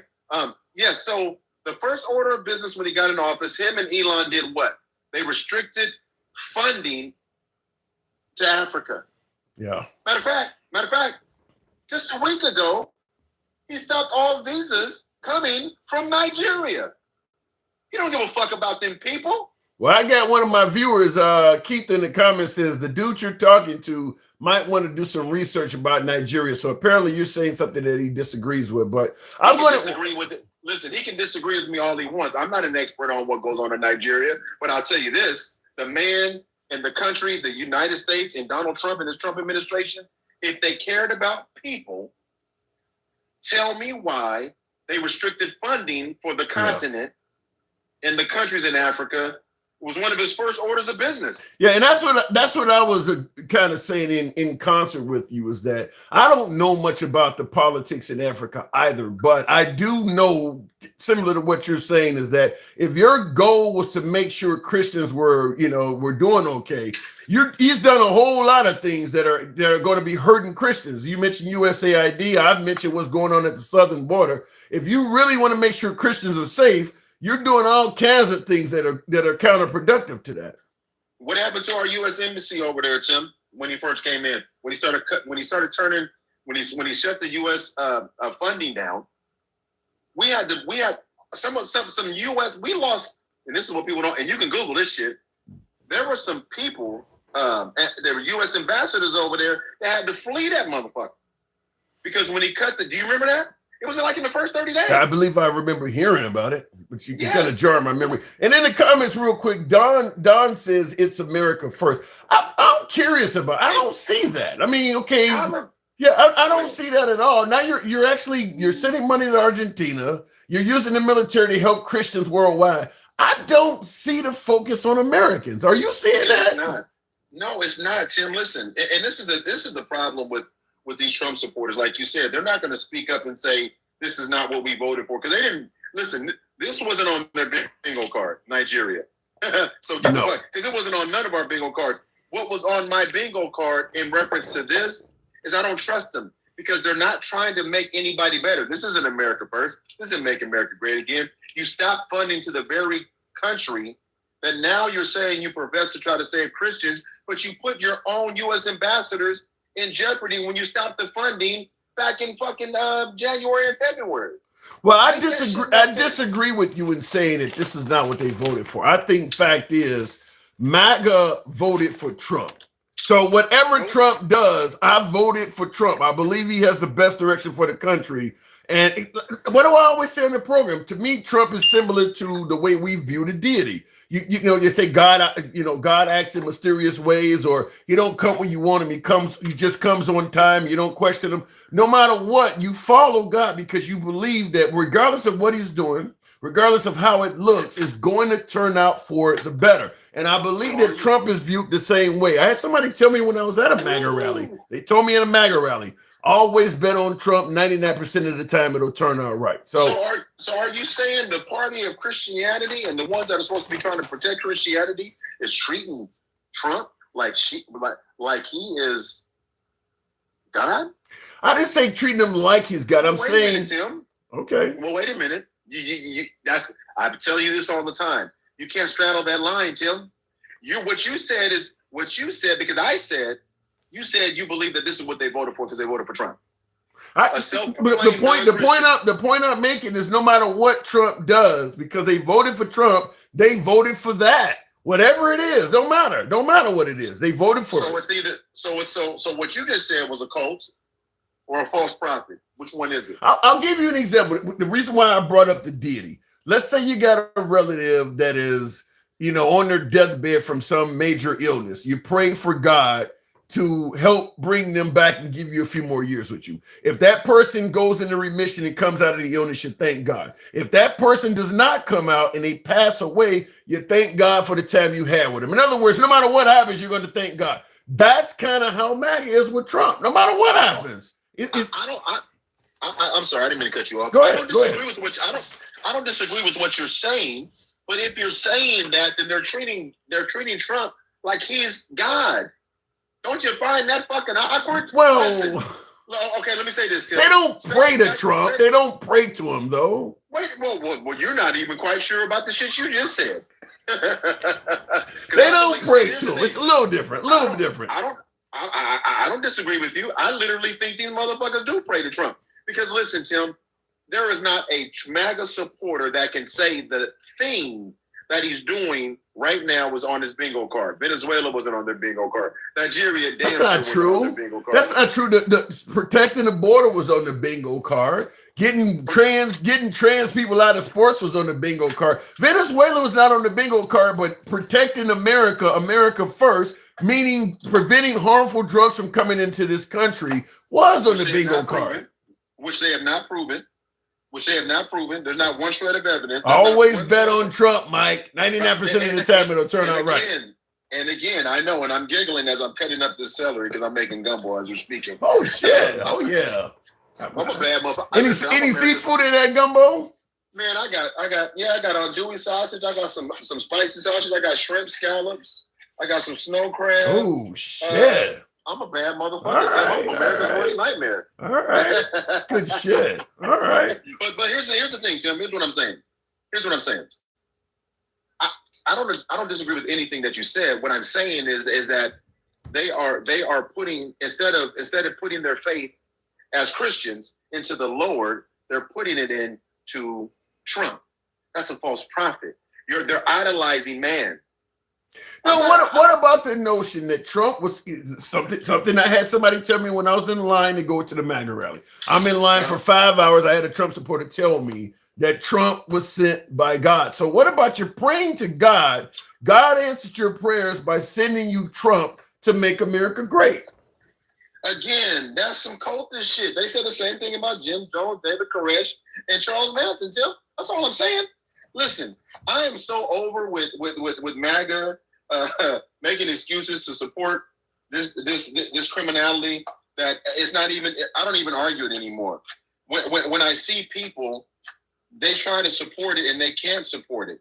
All they can do is say, "This is what I voted for," but they can't give you any context of what that means. This man is over there in Nigeria, and there's atrocities going on in Nigeria, and they've been going on forever. Let's be clear. But tell me, Trump, didn't he? Tim, wasn't this one of the countries he just demonized and didn't want him in the country? Yeah. So what was this 2 weeks ago? Huh? Yeah, you're not going to migrate from Nigeria to America under Trump's watch. Right. That's not going to happen. So you're not going to migrate from Nigeria to the U.S. according to Trump, but he's simultaneously trying to protect Black people over there, Black Muslims and Christians, and he never said Muslims. I didn't say this shit had to make sense, Mike. I know. Tim, I'm saying this. Hey, listen, I'm not saying it to you. I'm saying it to the audience because the audience needs to kind of look at this shit and go, yeah, how do I explain that away? How do they make excuses for what we're witnessing while simultaneously saying this is America first, make America great again? The only thing that you can say, and by the way, for those that don't believe that this is a real thing, this is about oil and resources. Nigeria didn't have a choice in the matter. What the fuck were they going to do? Yeah, and that's where the issue is a lot of these resource wealthy countries do not have the military might of the West, and they end up getting exploited like that. You end up getting some pro-Western leader or some leader being told you can either do what we're telling you to do or we can get rid of you. That's kind of what's going on with Maduro for the most part. Exactly. Exactly. So we can go in. He just said 3 weeks ago we can go in guns a-blazing. Did he just say that? Yeah. Those are my words. Yeah. We can go in guns a-blazing, or you can give us what we want. Again, think about this in Venezuela. He's saying that Venezuela stole from them. This is white. This is the history repeating itself. All they have to do to themselves is profess, without any evidence at all, that somebody stole something from white people, and that justifies them to go take and unalive people in the name of God. You know what it sounds to me kind of like, back in the mob days, you got a pizzeria and the mob boss walk in and say, 10% of your earnings go to me. I would hate for something to happen to your shop. 10% come to me. I'm gonna make sure your shop is secure. Nobody's gonna ever mess with you. You know, just I need 10% off the top. You're like, ain't nobody been fucking with this shop, and you bust out the glass or something. You sure? You sure? So 10% go to me, and you know we'll make sure none of that's what it kind of sounds like we're doing in Venezuela in some of these countries. No, Tim, that's a great analogy. It's exactly alter ego. I know you don't want to hear this. That's exactly what's happening, and it's been going on for centuries. And then what will happen? Because here's the thing: I can promise you this right now: the United States isn't going to go over there and build any infrastructure to help to help Nigeria. They're not going to go over there and help them. All they want is the resources, and then they wonder why these third world countries follow their resources. You literally listen. If it's so bad over there and you're doing it for them, why would you prevent them from coming somewhere where it's safe? Yeah. I would just say this. I would just say this, and this goes out to my beloved MAGA audience. Does Trump come across as a president that would do anything beneficial to Nigerians? I mean, the way he's been talking about Haitians, does he come across as somebody who would actually have the best interests of Nigeria at heart? I mean, keep in mind, I mean, for everything from eating cats and dogs to saying he's about America first, why would you believe he's focused on helping Nigerians? No, that doesn't make any sense at all. Ask the question so you can get a yes or no in the comments. I came back to the phone and see this shit. Pose a question in a yes or no format so we can see what MAGA says. I already know that there's very little integrity. But does MAGA think that he's doing this to protect the people of Nigeria? Yes or no? You guys heard him. You can answer in the comments. Well, he's saying he's doing it for Christians. So I guess if you're a black man in Nigeria that happens to be Christian, somehow, some way he's trying to help you out. No. I want them to follow. G says yes, laugh out loud. I love that.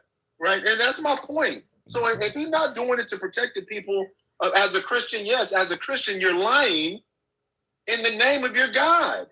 That's crazy as fuck. You know what I think it is? We obviously have a what I'm going to call it, a beef with ISIS. So any excuse to hurt ISIS, we're going to run with it. If the Christians are being harmed by ISIS, it's kind of a notion like this. Look, you got a problem with ISIS. We'll help you take out ISIS. I wouldn't give you a dime of my own money if you were struggling. But if you want me to, destroy ISIS, I'll do that all day long. And I think that's what it is because we're claiming we're helping them out because they're Christian. But if they needed a dime from the United States, Trump wouldn't approve it. Absolutely not. For a small fee, and the fee is resources. And we want those resources at all expense. Just like the diamonds we've wanted from over there. They don't give a fuck about the atrocities over there. Let's be clear. There are atrocities going on over there. Far be it for me not to address that. Did you hear what the Pope said? No, I didn't. I want you to. It's a quick video. Some of you folks, because the Pope actually addressed this. I think I got it queued up, and I think this is worthy of hearing if for you and other people that may have not heard it. I think that the bishops have been very clear in what they said, and I think that I would just invite all people in the United States to listen to them. Thank you. Father, a question about Nigeria. The government there has said that Christians are not endangered, but others say there are massacres and acts of persecution. Are Christians safe in Nigeria? And separately, what are you thinking ahead of your conversation with American youth for the National Catholic Youth Conference? I'll answer the first question. I think in Nigeria, in certain areas, there is certainly a danger for Christians, but for all people, Christians and Muslims have been slaughtered. There's a question of terrorism. There's a question of that has to do a lot with economics, if you will, and control of the lands that they have. Unfortunately, many Christians have died, and I think it's very important to seek a way with the government, with all peoples, to promote authentic religious freedom. Now, he's saying that Muslims and Christians are being slaughtered. Now, you didn't hear Trump say anything about the Muslims at all, but he is the Pope. The Pope has said it's happening on both sides. Right. And listen, Tim, that's my whole point. But why would Trump say, listen, the only people that believe Trump is his supporters. Do you think I was looking for Trump to say Muslim? I wasn't looking for Trump to say Muslim at all. Because I know he doesn't give a fuck about black people. And people can say whatever he wants. He's not a racist. Show me where he's even said one thing. Kabir in the comments says Trump doesn't like anything black or brown. Do you believe that? 100%, Tim. You already know I believe that. Tim You Scott? already know. Tim Scott, Clarence Thomas, they're Man, grown. none of them, man. Listen. Look, even on the plantation, that's why Harriet kept that pew on her side, because some motherfuckers didn't need to go back. It just is what it is. I mean, it is what it is, Tim. I mean, you got to call it what it is. But hey, can we, before you let me down, can we switch over to this e-files? I don't know if you know this. There's 252 people in here. Did you know you can download some of those e-files? Yes, and you can you can put them on Google and see what's under there. Yeah, I already did it. Now, Tim, this is what I did when I was in IT for 27 years. I did corporate investigations, and I was in IT. I did corporate investigations. I did this shit all the time. So I know the software. I know all the tricks. This is either, which it could be either or. This was either extremely incompetent for the staff he hired. Stop it that. It's incompetent. How could you not know people could look under that shit? There is no other way to talk about it. The only other option, Tim, is it was intentional. Then it's incompetent for the people who really wanted to keep that shit hidden to not hire people that would prevent, if you got snitches and leakers in your shit, you need to make sure you hire somebody that's not a snitcher or a leaker. It's incompetence. Yeah, but it is. You're right, it is. But here's the thing. You got to know what I know. And the people that he hired probably don't know what I know. Elon Musk, you couldn't get Elon to give you some homies? Hey, this is what happens, Tim. The bottom line is this. You can literally, for the 200 something, you can download, and I've downloaded all, there's 8 data sets so far. 8 data sets. I've downloaded them. I've seen some shit. I'm not going to get into it online. I want to know about the shit. There's some shit. Trust me. Listen. Does any of that shit start with the letters T and R? Yep. We gotta talk about the shit. I want to know about the shit. If DM me or something. Well, I don't know if you can safely do it without you ended up hanging from a closet or something. But I want to know about the shit. I've moved data everywhere. People have downloaded. That's why he came out trying to say it's all lies and it's all this and all that. Those 1 million files that they found, that was because of the Midas touch. Damn. Listen, Tim. Listen. Wait. The Midas touched the social media channel. What did they do to lead them to the 1 million files? They were doing an investigation and they found them and they brought it up. And then the Trump organization, there's 1 million fucking files. Now, Tim, go back in time when there was nothing. First of all, pictures, it's all on my desk. Then there's nothing. Then it's a Democratic hoax. Then it's about the Democrats. Then it's fake news again. And now you redact. There was one data set that was redacted. When you open it, every page was black. Yep. They may as well have used black paper. Yeah. But guess what? They fucked up. Because some of that shit, if you do, listen, for those that are in here, if you highlight at the top and drag all the way to the bottom and highlight it, right-click copy, go into Word, and right-click and put paste, you'll see everything you want to know. Now, if you do that and you believe in Trump and you still believe in him, after you do that, you ain't shit. Your mama ain't shit. Your daddy wasn't shit. Your granddaddy's granddaddy wasn't shit. And you ain't nobody gonna ever be shit. Because what they did to those children, what they did and what they've been hiding, and they've known they've been hiding it all this time, is deplorable. But I told you, Tim, 5 months ago, I truly believe that all of this about Bibles in schools and Christianity in schools, because I told you, I always believe these people want access to these children. I told you that. I believe that. I don't give a fuck what nobody said. This sounds gross, but if you read, it makes perfect sense. And then how they continue to make excuses. Even, and I'm gonna land my plane with this. Who's the motherfucker from the show with the white dude with Shark Tank? Mark Cuban. No, not him. The other one. Kevin O'Leary.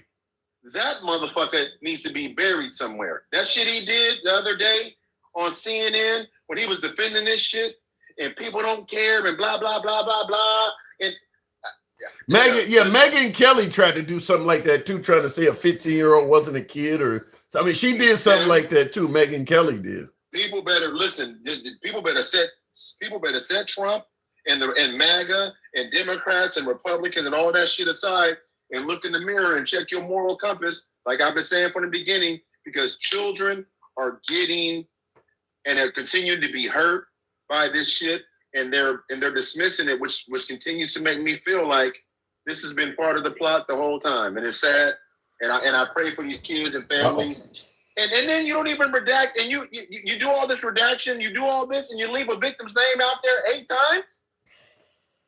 You saw that too, right? Yeah. It was news. It was definitely news. Like I said, there's so much circumstantial evidence.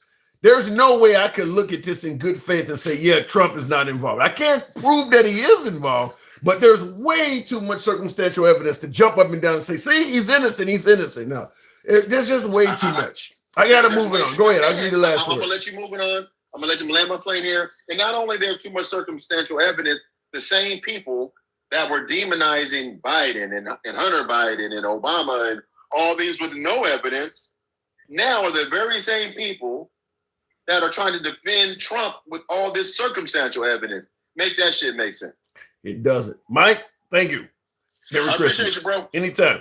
And by the way, like I said, if you want to look at someone as if they're guilty until proven innocent, I can honor that. We don't want to convict somebody without a sufficient amount of proof. But I will tell you this: there are people who have probably been sentenced to very lengthy prison sentences, football numbers, with less circumstantial evidence than this. I mean, look, we're talking about folks belong to MS-13 and need to be deported based on who they hang around, like Kilmar Abrego Garcia. There's no denying that Trump hung around Epstein. If we can make that type of a leap based on who Kilmar, because Kilmar don't have any convictions either.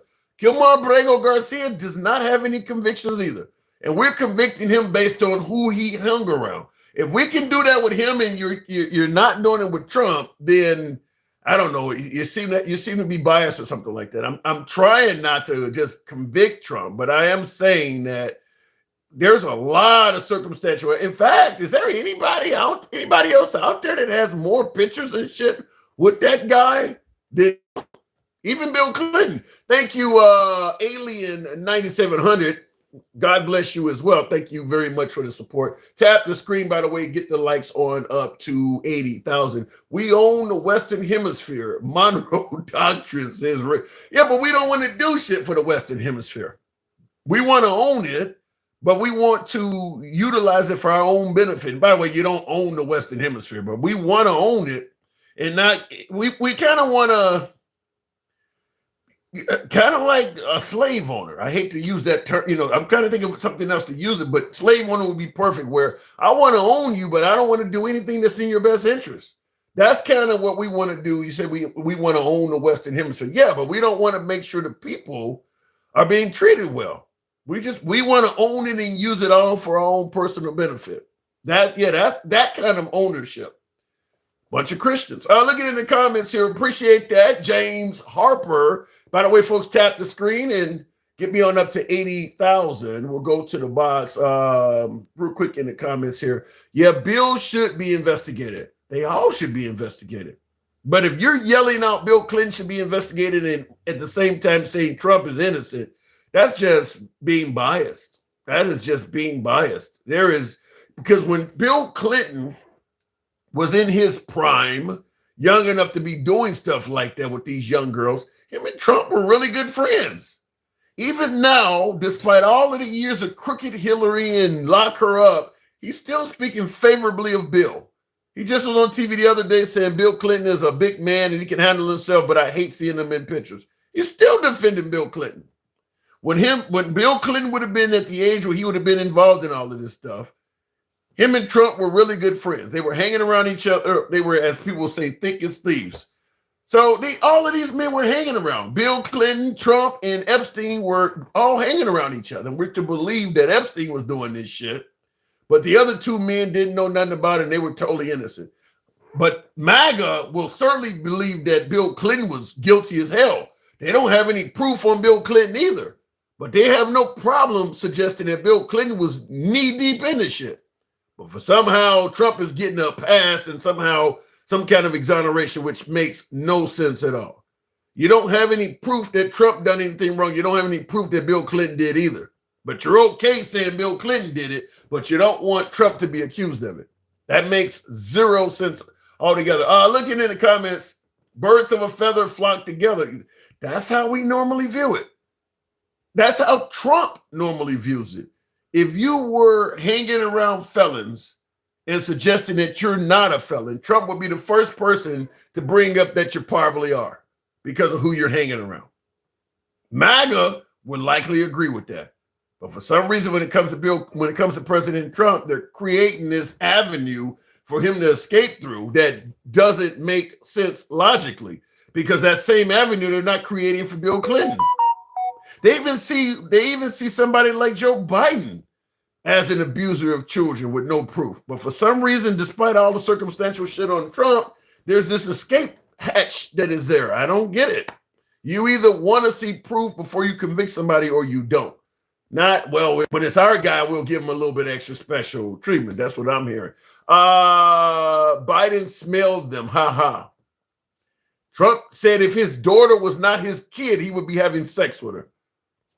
Which one is worse? I mean, like, if you're going to point out that Biden smelled kids' hair, but Trump said all kinds of shit that sounds circumstantial. Telling a 10-year-old I'll be dating you in 10 years. I mean, there's all kinds of stuff. If you can see issues with Biden sniffing a kid's hair, but you're skipping, this is what I'm saying. For some reason, there's this escape hatch being created for Trump that we know damn well you would hold all the other people accountable if they did the same thing. There's a ton of shit that sounds suspicious on Trump. Saying that Lindsay Lohan is likely great in bed when she was still underage. I mean, there's all kinds of shit. You can see all this stuff in everybody else. When it comes to Trump, there's some kind of escape hatch that says this guy's totally innocent. I don't get that. People change. Obviously, Trump is helping us now. What are the other billionaires doing? Says Dan. Well, Dan, first of all, I would tell you, it depends on what American every American doesn't see Trump as helping them. Some do, some don't. What Trump is doing is not helping all Americans. That's the first thing. There are things that are being called garbage. Those are Americans. I know a lot of MAGA does not view second and third generation Somalis as they would view other people. They don't view them as Americans. But there are plenty of Americans that Trump is not helping. So it depends on what American you're talking about. I thought we weren't getting any new wars. Well, before I go to the box, and I will do that at 85,000. In regards to no new wars, you'll see on my screen here, there's been a bunch of them.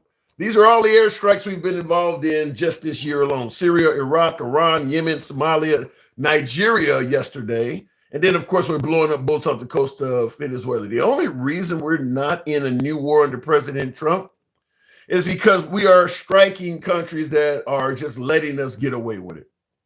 It's like a bully that is twice the size of everybody else in high school, punching kids in the face, and because they don't hit back, saying, I never got in any fights in school. That's it. Only reason why you haven't gotten any fights is because none of these people have hit you back.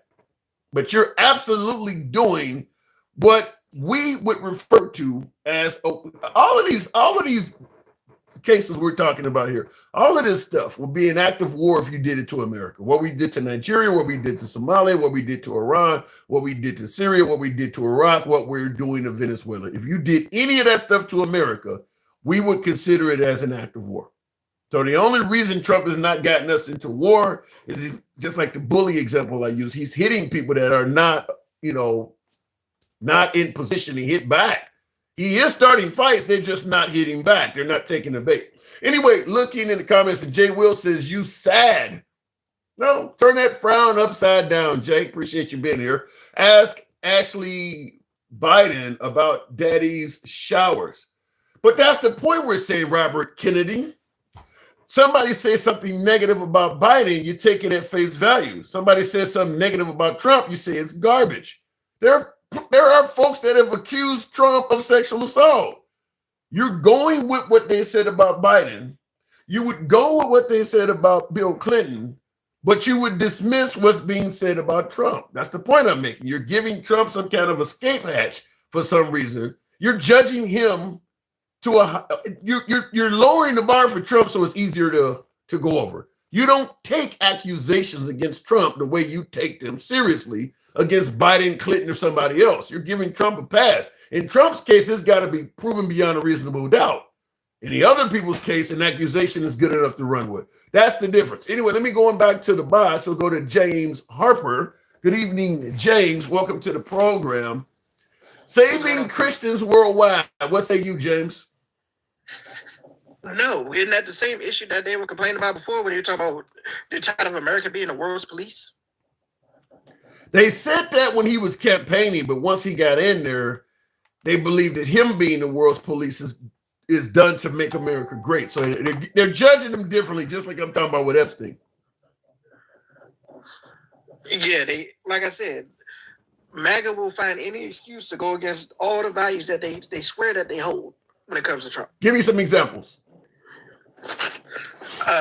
They say the government shouldn't be in our business, but they allow Trump to do whatever he wants. They say a president shouldn't be giving like all these executive orders, but Trump has been, all his rules have been coming from executive orders, and they're sitting there chanting it like it's law.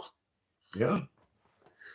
It is a little bit different. Why do you think that is, though? Why do you think that Trump, some of the things that Trump are doing, many of the things that Trump is doing, MAGA would have a significant problem with it if it was done by somebody else? Why do you think that is? Such as naming all of these places in D.C. after himself. I'm sure that they wouldn't favor that coming from Biden or Obama. Why do you think that is?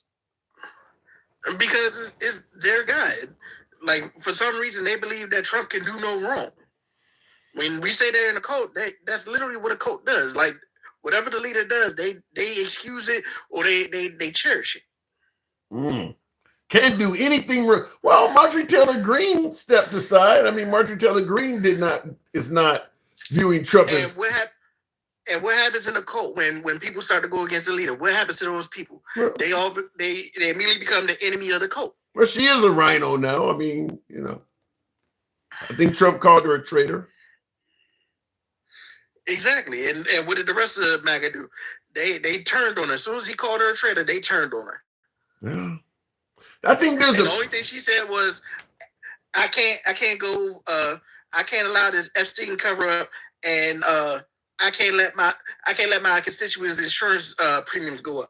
Those are the only two things she said. But she's all of a sudden she's a rhino. She was never for the party or anything like that.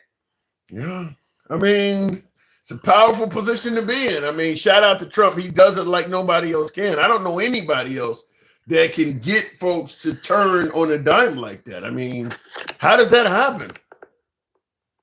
You really think it's a cult? I really think it's a cult. And I can tell you right now, the only reason why we don't have no new wars, Trump doesn't have the authority to declare war. Otherwise, we already be at war with Venezuela and Nigeria. Well, I mean, I suppose if he ran it by Congress, you'd think Congress would agree. I mean, he still has. No, he would never get to 60. He would never get the 60% that he needs. Yeah. And in the comments, someone says, is there a such thing as a dino, Democratic name only? The Democrats don't normally use that term, but I would say Senator Joe Manchin of West Virginia, Christian Sinema, Tulsi Gabbard, Fetterman, and him too. Fetterman, yeah, they exist. Anytime you see a Democrat that's often shown on right-wing media outlets, when Fox News, like Tulsi Gabbard before joining the Republican Party, she was always on Fox. That when you start seeing that, like, yeah, that's a good example of it. So yeah, we have. And then not only that, you see them going completely against what their people voted for. That's a good point. That is a good point. Yeah. So we do have them, but okay. So with President Trump, I mean, if they're not defending Christians, what do you think this Nigerian strike is about? Like you said, it's about resources. He's like, oh, we're willing to help, but it comes as a price. That's what he's been trying to do to Zelensky. Every time you see a negotiation, somehow like mineral rights is in those negotiations for helping end the war. Yeah. Well, but MAGA's going to favor that. Trump has a point. If we're going to spend our money to help them out, shouldn't we get repaid if we're America first? That plan didn't work in Iraq and it didn't work in Afghanistan. What do you mean? In Iraq, when we went over there to establish a government, it was supposed to get we were supposed to get those resources with an American-friendly leadership in charge, but those negotiations failed because they didn't give the right percentage to those oil barons, and they didn't want to do it. In Afghanistan, we couldn't even establish an American-friendly leadership because those people didn't want it. Well, but some would say that we failed because we didn't have a smart negotiator in power like Trump. Many believe that if Trump was in power with his negotiation skills, that would not have happened, as opposed to having Bush or Obama in office. No, Trump negotiated the Afghan pullout. Like Biden did that plan. That was the plan established under Trump. That is true. So how does not having the right negotiator come involved?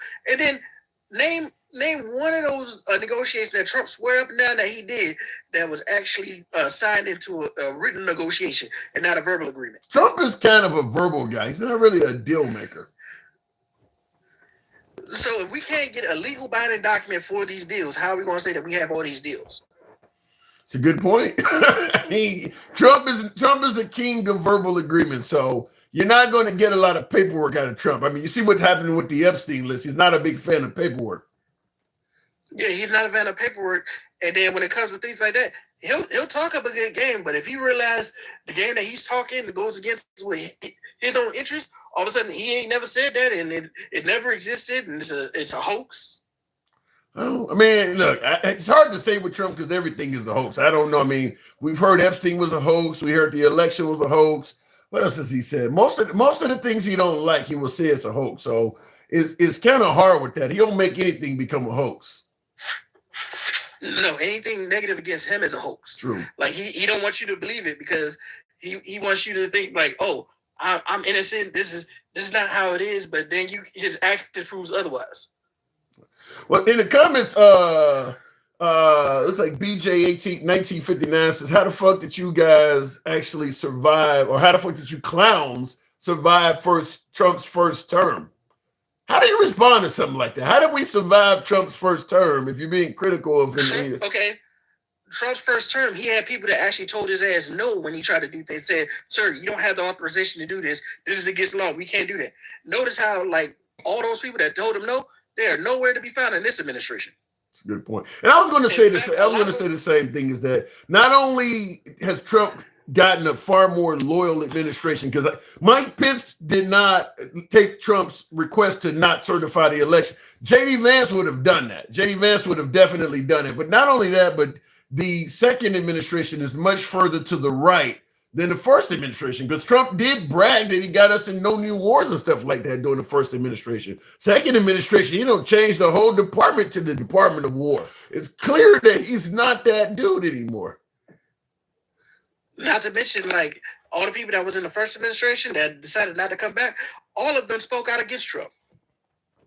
Excellent point. Yeah, is there anybody from his first administration that is favorable to him now? The whole administration. Is there anybody, the Scaramucci's, the Omarosas, the Barrs, the, what is his name, Ambassador Bolton, the Spicers? Is there anybody? I think Kellyanne Conway is probably the only one I can think of. Stephen Miller. Kabira says, yeah, Stephen Miller. Okay, Stephen Miller. But that is a good point. Most of his first administration does not like him going into his second administration. He pretty much had a falling out with all of them. That's crazy. Like, even Carson, he was the quietest person. You never hear him speak about trying to work with Trump or anything like that. Yeah, what happened to Ben Carson? He went back into brain surgery or something? You don't hear Ben Carson saying shit. He got his ass up out of politics as soon as that, like, everything was over with, because of all the stuff that was going on with him, and he knew he was going to get his ass ringed if he tried to get back in there. Well, he could be a Fox News contributor or something. I mean, he can still, like, Kellyanne Conway is on Fox. You'll see her out there still speaking the praise of the Trump. He's too timid for that. He can't handle the back and forth with people. Yeah, you don't see him at all. Like I said, you don't see most of the members of his administration. In fact, the ones you do, like Ambassador Bolton and Scaramucci, they're criticizing him. Yeah, because they knew exactly the type of person he was. He's not this virtuous person that MAGA seems to believe he is. He's a selfish, insecure narcissist.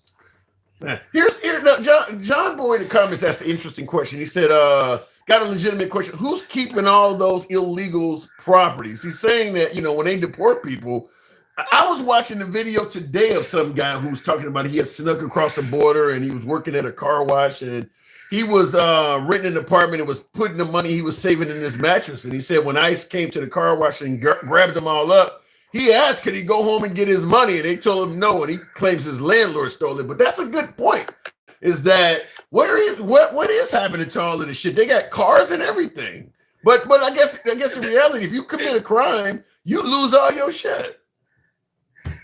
Well, these people, you can't even say they really committed a crime because these cross the border is a civil offense. It's not even like actual like a misdemeanor or a felony. And then not only that, yeah, as soon as they get grabbed up, if the people know that they got grabbed up, if they lease it or anything like that, yeah, they're going to immediately confiscate it all. Yeah. Well, the thing about it is, though, if we're not giving you due process to even argue whether you can stay in the country or not, we certainly ain't gonna give a fuck about the property you got stored somewhere in this country. That's just gone. And I guarantee you, if that person end up getting released like long after like all their stuff got taken, there's not gonna be no kind of course for them to get long gone compensated for any of the things they lost. Well, I will say it depends on the next administration. If you get a bleeding heart liberal in there, you might have them allocate. Like, for instance, we gave $28 billion. We knocked up ICE's budget from $8 billion to $28 billion. You get a liberal in there like Biden, he may knock that back down to $8 billion and give the remaining money to some type of fund so that if people sue, there will be money for them. I mean, because there's going to be so many lawsuits. People getting wrongfully arrested, wrongfully detained at the border. People, as you're talking about, losing shit they shouldn't have lost. I mean, people getting injured doing arrests that never should have happened. There's probably so many lawsuits out there. They know under the Trump administration is going to go nowhere. But the idea that ICE is doing everything by the book is crazy. There's going to be tons of that out there. These people aren't even trained in the law. Like all they got trained to do is just take people down. Yeah. And I would say if you get a liberal administration in there, they would do right by those folks. I mean, it's probably not enough money to treat them all right because the damage is so significant, but you could put some kind of limit. This is the most we can give you, unfortunately. But I do believe, because some people have been sent completely out of the country. Families have been broken up. I mean, it wouldn't surprise me if some people died because of what happened. We know people have died in ICE custody, but some people have probably been sent home, medications and treatment they didn't get. People have died because of it. So you can't make them all whole. And that's why they've been trying to hide these things. Yeah. No. Yeah, you can't make them all whole. But the crazy thing is, most of them folks are Christian. And that's what Trump is saying that he is saving right now are Christian. So, I mean, there may be that man ain't been doing nothing for Christians. Because like you said, like all these south of the border undocumented people, they're Christian too. They're the denomination of Christianity, but you don't hear him saying anything about that. Hell, what happened to, like, you saw them going after that one bishop that asked Trump to be merciful. Wow, yeah, it was a woman, wasn't it? Yes. Yeah, he tore into her. Yeah, him and MAGA all tore into her, and all she said was, "Hey, be merciful to these people." She didn't say, "Hey, don't do this, do that." All she said was, "Show mercy." She was sitting there preaching the teachings of their religion, and he got upset with her. Yeah. Well, the thing is, I believe most MAGA are God-fearing Christians, but Trump is not. And somehow, some way that MAGA sees Trump as doing the Lord's work. It makes sense, I suppose, but they see, because Trump is on record saying he's not Christian. He's on videos saying, I've never asked God for forgiveness. I mean, he said plenty of things. Does anybody know what church he regularly attends? I mean, he definitely is not Christian. Trump used to lie and say that he loves reading the Bible and things like that. And whenever somebody tried to question him, saying, "Hey, what's your favorite verse?" and things like that, he would never come out and say it. He sold a Bible. Yeah. What Christian is going to sit there and sell a Bible with his name on it? A capitalist. He's a capitalist. He's a Christian capitalist. So the Constitution is in that Bible too. I mean, he's a capitalist. That's kind of, I guess. That's what I'm saying when I say that MAGA sometimes will defend some things or accept some things that Trump does, that they would probably be very critical coming from. If Biden or Obama were selling Bibles, I don't think that would go well with MAGA. I just do not. Certainly, if they were putting the Constitution in it and on TV holding it upside down and things like that, I don't think that would go off very well with MAGA. Talk. Trump himself said he's not a Christian. So why are you saying we're saying he's not a Christian because we don't like it? He said it himself. He even said he's not going to heaven. So why would he say that? I heard him say that. He said that a couple of weeks ago. Why would he say that? I'm not going to heaven. Because he knows what the hell he's doing. He knows he don't follow any of those laws. How many of the commandments has he broken? Yeah. Well, but then again, haven't we all, James? Haven't we all broke most of that stuff? To the level of him, I don't think so. Well, we don't have the assets of him. That's true. But I mean, look, I mean, we all sin, I suppose. But yeah, in his case, some of that stuff, you know, I guess just some folks would suggest some of that stuff that he does is inhumane. Some of his deportation policies, as I stated earlier, you're getting people killed. I mean, this is not just defending the border. You are the zero sympathy, no what it is, zero tolerance method. You're getting people killed. So I mean, like they put those. Remember those things they used to call drowning machines? These little orange balls in the Rio Grande. They just put them back. They just put them back in the hole of that river. I mean, people have drowned on those. So we do have an approach that we are going to secure our border to the point, even if somebody dies, our goal is to secure the border. If you die in the process, you die in the process. Yeah, MAGA doesn't care about the cruelty of things like that. All they want is, hey, we want to say we're winning. We want these views. They don't give a shit about the other religions besides Islam that's in this country. Because you never hear them say anything like about protecting the Sikh, the Hindu, the Buddhist, none of them. Yeah. Well, not even the agnostic and the atheist. They don't have anything to say about them either. Well, the argument is we are a Christian-based country. We're not a country based on Buddhism or If we're a Christian-based country, why do we have the thing to say the separation from church and state? It's a reason why we said all that. Yeah, well, we don't want the country ran on theocracy because that's going to demonize and ostracize other people. I don't know about that, James. I'll tell you this. There are three well-known slogans. I say this all the time that I think we kind of just said them for the sake of saying them. Kind of like if you go to somebody's funeral, you tell them, look, man, I know you're going through some shit. If you need anything, just call me. You don't really want them to call you. You're just telling them something that you think makes them feel better. You don't really mean what you're saying. I think we got three phrases. Bring us a tired year where you're poor, which is on the Statue of Liberty. All men are created equal, Declaration of Independence, and what you're talking about, separation of church and state. I think all three of those phrases never meant them. Never. I mean, obviously, all men were not created equal when we wrote that. Bring us your tired, your weary, your poor. Every group of immigrants that has come to this country, not just this shit going on now, but even the Polish and the Chinese and the Japanese. When they came here, the Irish, they were all treated with resistance. We didn't welcome any of those groups in. So all men are created equal. Bring us your tired, your weary, your poor, and separation of church and state, which is what you're arguing right now. We don't favor. Actually, we stated separation of church and state, and then it appears as if we opened up the Bible and started writing laws. So I think all three of those phrases is just like telling somebody at a funeral, if you need something, call me. We really never meant that stuff. You're right, Tim. Like it's placated the same as thoughts and prayers. Yeah, thoughts and prayer. That's even worse. That's like put some Robitussin on it. I don't know what thoughts and prayers to me at this point is almost insulting to tell somebody who you've been fighting lost their child. Yeah. Lost their child because somebody else was mentally unstable. You say thoughts and prayers, and when they say, "Can we do something so nobody else shares my pain?" Oh no, we can't do that. We can't do that. Yeah. Thoughts and prayers to me with no action behind. I mean, it's just like if you're a Christian, if you pray to God for forgiveness, but make no effort to change what you're asking for forgiveness for, what's the purpose of prayer? I mean, that's what thoughts and prayers is. Thoughts and prayers is empty. You're doing nothing to prevent this from happening again. What's the purpose of praying about it? I mean, you're 100% certain when you offer thoughts and prayers that this will happen again because you're doing absolutely nothing to prevent it from happening again. So I don't get it. It's like the church goer that puts their tithes and offerings in every week for years on end. But the second like they run into some trouble, the church wants to pray for you. It's not. Oh, let's do a collection to help this person out. No.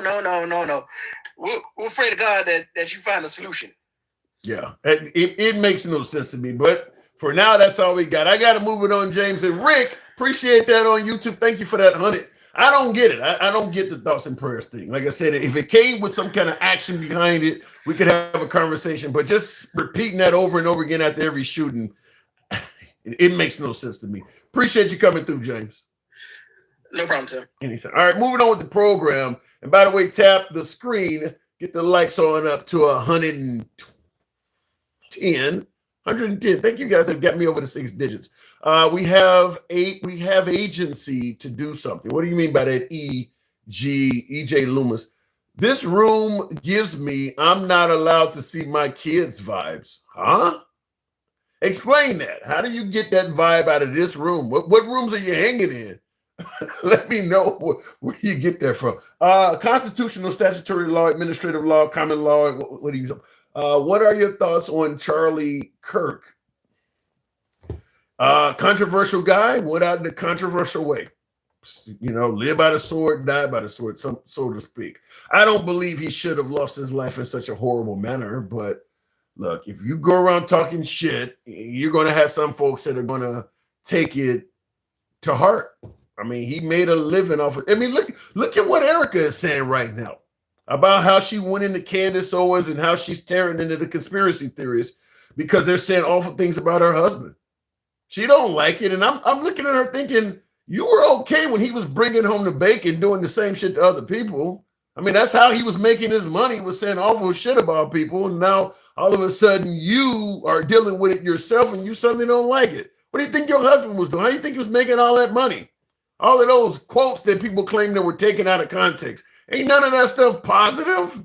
He was saying all kinds of horrible stuff about people, up to and including saying Martin Luther King was an awful guy. I mean, that guy was saying all kinds of horrible stuff about people. That don't mean he should get shot, but I'm just simply saying, how do you criticize other people for saying something about him when he said all this, even to the point where, well, listen, I didn't like him, but you shouldn't say anything about somebody who went out in such a horrible way. Well, he said it about Martin Luther King, and Martin Luther King went out in a very similar sort of way. I think they both got hit in the neck. He had no problem saying it about him.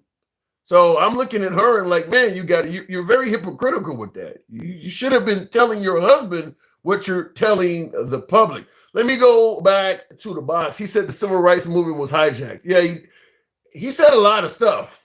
I mean, I got a couple of pages of notes I keep on here for many times we end up talking about Kirk, but he said a lot of stuff. And like I said, most of it was negative. So it is what it is. Let me go back to the box. I'll go to Gen X on TikTok. We're on Instagram as well. I'm gonna try to bring you up, Gen X. We're over on Instagram. So I told my viewers also, if you go on Instagram, the Handsome Liberal will bring you up there as well. Gen X, good evening. What's up, brother? Not much at all. Are we getting Kirk wrong? I know we may have talked about Kirk before, but am I wrong to suggest that when Erica Kirk had a problem with people saying negative things about him, pointing out that he made a living saying negative things about others?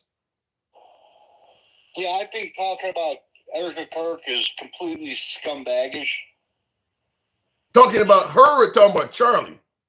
No, talking about her. So you think talking about Erica? Woman just lost her husband. And then you Democrats, you liberals, want to fucking find anything and everything to try to demonize her, and that's kind of fucking disgusting, dude. Well, but like that's horrible. Well, listen, you can view it as horrible, but you would understand if your side is calling everybody snowflakes and things like that. It sounds like your side can take an insult. Look, I'm not down with that on either side. You don't speak bad about the fucking dead. So when he said Martin Luther King was an awful guy? Maybe he was, maybe he wasn't. He didn't poke fun at his death. Okay, so you can, so okay, as long as you don't poke fun at the death, but you can say awful things about Kirk. You're okay with that? You can say whatever you want about Kirk. When you bring his death into it, that's kind of fucked up. So what about making comedic references to how George Floyd died? I don't understand the question. At the protest on January 6th, you had a whole bunch of folks yelling out, "I can't breathe." I mean, they were imitating George Floyd. They were doing that at the January 6th protest. And? Why would you say "I can't breathe" when you're standing out in the open air? You're talking fucking apples and oranges, man. How? You wait, you've never heard anybody make any comical reference. I'll tell you how. Hold on. I'll tell you how. Because George Floyd was a fucking criminal.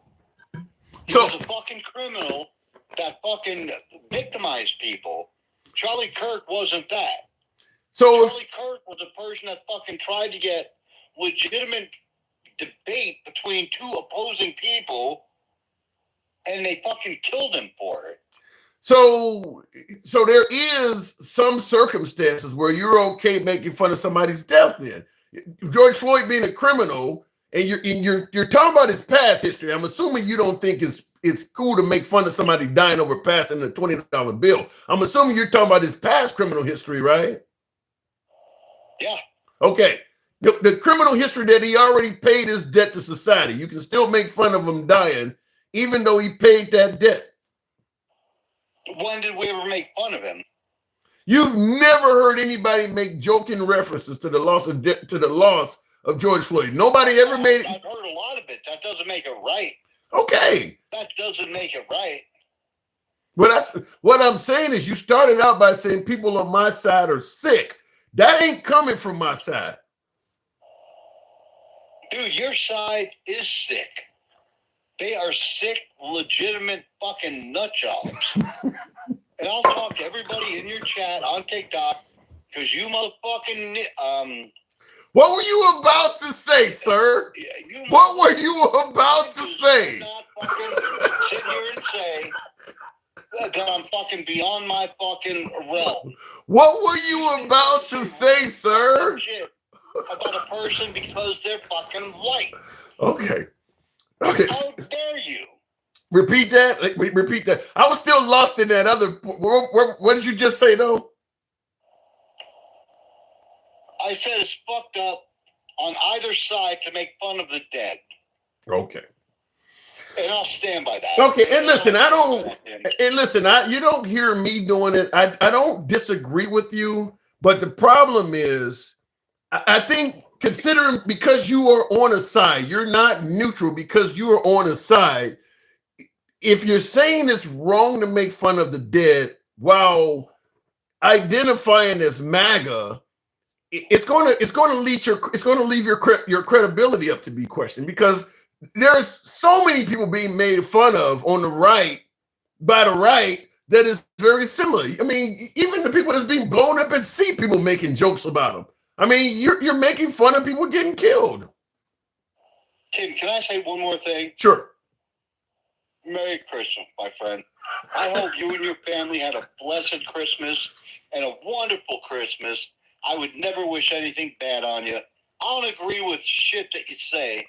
I think you're fucking TDS 100%, but Christmas is not the time to fucking look at people's faults. Speaking of which, wait a minute, speaking of which, like you made a good point. You said Christmas is not the time to look at people's. You're gonna bring up Trump. Yes. In this tweet. Yes. But you know that he put out 2 tweets. Doesn't matter. You said Christmas. He didn't say I'm sorry. You said Christmas is not the time to bring up people's fault. Trump says Merry Christmas to all, including the radical left scum that is doing everything possible to destroy our country. What was your point about it's Christmas is not the time to do this? What were you trying to say? And what did he say in his other tweet? He put out 2. Okay. Tell me what he said. I don't have the other one in front of me. The second one, he said, God bless everybody. Merry Christmas. I hope everybody has this and that and blah, blah, blah. He didn't specify the liberals and the fucking conservatives. So if somebody makes... God bless every one of you, each and every one of you. Have a great Christmas. He put out 2 tweets. Yeah, one was controversial, but that's Trump. He's a retard and he fucking puts out stupid shit. Oh, I said the R word. And guess what? You guys can't fucking block me. So, but wait a minute though. So what you're saying, if you make some kind of horrible reference to the death of Charlie Kirk, but then you later on post another post that says God bless everybody, it kind of eradicates it? I didn't say that. I mean, because the reason why I'm asking you that, because the first tweet he put out, it don't matter what came out the second tweet. If the second tweet doesn't say I'm sorry for the first tweet, it's irrelevant to even bring it up. He didn't apologize for this. And I agree with that. All right. So why bring up the second tweet? The second tweet is irrelevant. That he put out on Christmas was kind of fucked up. I wouldn't have done that. I think it wasn't bad taste. But whatever, it is what it is. How many of The these? second one, and How many? But Gen X, what I want to ask you is, how many times does he have to do this before it become derangement syndrome? Because he does this. This ain't the first Christmas. He did the same shit last Christmas. He did it on the both Thanksgivings. He did this. derangement syndrome. Huh? There's derangement syndrome is you. Is it possible at all for someone else other than liberals to have derangement syndrome? Can anybody else have it? No. Not Trump derangement syndrome. No, but can you have Biden derangement syndrome or liberal derangement syndrome? Can you have derangement syndrome of anything else other than just Trump? Absolutely. But the difference is the numbers are so much bigger with Trump derangement. Dude, you've got people in the United States that go to therapy. They literally go to therapy for TDS. They have qualified TDS as a legitimate psychological condition. Who the hell did something like that? Dude, Google it. Yes, it's MAGA. I'd be more than happy to fucking Google it. I heard about it already, Gen X. It's MAGA congressmen and politicians that tried to pass this shit, which is what they're doing is trying to set a precedent where you can now be diagnosed as having some kind of negative illness because they don't want you criticizing Trump. So all of a sudden you get TDS, they can start doing shit to you. This is coming from MAGA. You don't have no liberals trying to justify saying people have TDS. That's coming from MAGA. And that's where you're wrong. Because there are us on this side of the aisle that criticize Trump. I criticize Trump all the time. You know this. Let me ask it to you this way. There's a lot of shit that he does that I don't fucking agree with. Let me ask it to you this way.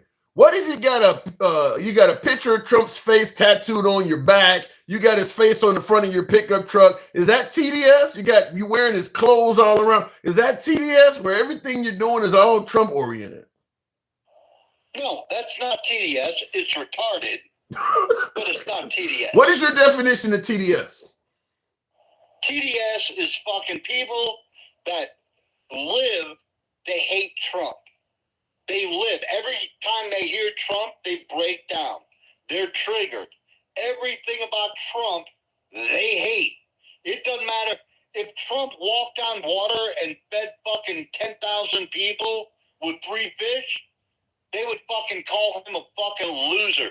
If Trump rescued 5 kids from the ocean, the left would say he starves sharks. So how is based on your definition, Gen X, how does Trump not have Biden derangement syndrome? Every time he talks, he's criticizing Biden. He can't keep his name out of his mouth. Biden lives in his head rent free. How does Trump not have Biden derangement syndrome based on your definition? Explain that. Did I ever say that Trump doesn't have? No, that's why I'm at. So in other words, you're admitting that Trump does have Biden derangement syndrome. Absolutely. Okay. All right. He's being fair about it. Okay, fair enough. I'll leave it at that. But yeah, okay. So listen, if Trump can have derangement syndrome towards his predecessor, then people can have derangement syndrome towards him. Fair is fair, right? 100%. All right. 100% fair. But I'm not talking about Trump. I'm talking about us, people. Yeah, but the people are talking about Trump. Follow or don't follow. There are so many people with Trump derangement syndrome. They're literally designated it as a fucking mental illness. It ain't designated as a mental illness by anybody other than Matt. Show me a neutral doctor that's tried to do this, Gen X. It's MAGA trying to get TDS designated. That's who's trying to do that. This ain't neutral people doing that shit. It's MAGA that don't like people that talk about Trump. That's who's trying to get it designated. I don't know about that, brother. You mentioned Google. I invite you to use it and tell me what you came up with on our next conversation. I got to move it on, but you use Google. Let me know what you came up with. I assure you, I believe it was a congressman from Tennessee that was trying to get that designated, but that is MAGA trying to get TDS designated as an ailment because they don't like when people. There was another thing I wanted to talk to you about. Sure, what you got? About the whole Christian thing, protecting Christians. Okay. Yeah. Yes, protect them. Anywhere on the planet. Anywhere on the fucking planet, especially in Nigeria. So because in Nigeria, hold on, hear me out. Trump specifically told them, do not target and kill Christians. Don't. Who the hell is he to tell? Wait a minute, who the hell is he to tell somebody in a foreign country what to do, though? Trump held them accountable and bombed the shit out of them. So why wouldn't he do the same for the Christians in Mexico that are dealing with the cartel? Because Christians in the cartel they are not being targeted as Christians. They're being targeted as people that are in their way. In Nigeria, they're being targeted because of their religion. Big difference. So you can huge difference. So you can harm Christians, just don't announce it because of their Christianity.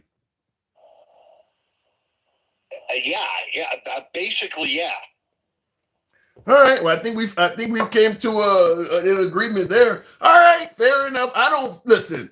I would be more willing to favor the America First thing as opposed to going around the world protecting people based on religion. There's a whole lot of people that are struggling in this country that need help, as opposed to spending tens of thousands, if not, damn near $1 million per missile striking somebody because they don't like a Christian in another country. If everybody in this country was doing fine, then yeah, there's a little time to go overseas and help other people. But with Americans struggling, what happened to America First?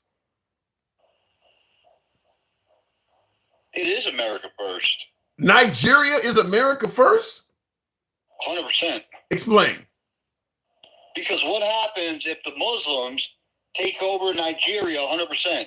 Then you're going to get another country that wants to send their motherfuckers here. You realize how many countries out there are all Muslim and they're not sending anybody here? What are you saying, that if a country is all Muslim, they're going to send people to America? I'm not saying all countries. No, you said all countries. Nigeria is about 60-40, 60% Christian, 40% Muslims, and the Muslims are targeting and slaughtering Christians. What about what the Pope said, where he's saying that everybody's getting slaughtered? He was absolutely correct. So should we help out? Other people are getting slaughtered. I'm talking about a specific thing. Nigeria. There is 65% Christians and 45% Muslims. But the Muslims have all of the warfare shit, and they are slaughtering Christians. Yeah, but what about what he said? He's saying that Trump told them, don't do this. And they continued doing it, and he bombed them. And I agree with it. So Trump gets the power to go around the world telling people how they should act in their own countries. Yeah, 100%. I thought you favored him not getting us involved in wars. I don't want to get involved in wars, but if there's Christians being slaughtered, fuck the Muslims. Fuck Islam. You're not a big fan of Islam. Hold on. Let me say this. All your people in the comments, you can't report me. Ooh. I'll leave it at that, G-Nix. All right. Always a pleasure. I don't know about a pleasure, but I'm glad to have you come through. Thanks for the support. Appreciate it. Hey, brother. I hope you had a great Christmas, man. Love you, dude. Hope you have fucking great New Year's. I'll talk to you again, my friend. Anytime. Thanks for coming through. Go ahead and drop. Bunker my ass. Fuck off. Go ahead and drop. Thank you. Moving on with the program. And by the way, thank you folks that are tuning in. He said throw a parade about them. Wait a minute. He said throw a parade about them Dems. Joseph Miller, I don't quite get what you're saying. Throw a parade about them Dems. What do you mean? I see the comments. Who said that? Walter White says, get this idiot off the line. Listen, what do we say on the program all the time? We're all about free speech. We are MAGA friendly. Nevertheless, liberals are welcome as well. We do not block, ban, or censor anyone. So feel free to state your case. We bring you up on Instagram. We bring you up on TikTok. In the comments, Holly says, we're not a Christian country. We are built off of freedom to be whatever religion we choose to be individually. Holly, I want to listen. I'll say I agree with you about 30%. You are free to choose whatever religion you want to partake in, but America will treat you differently if that religion is not Christianity.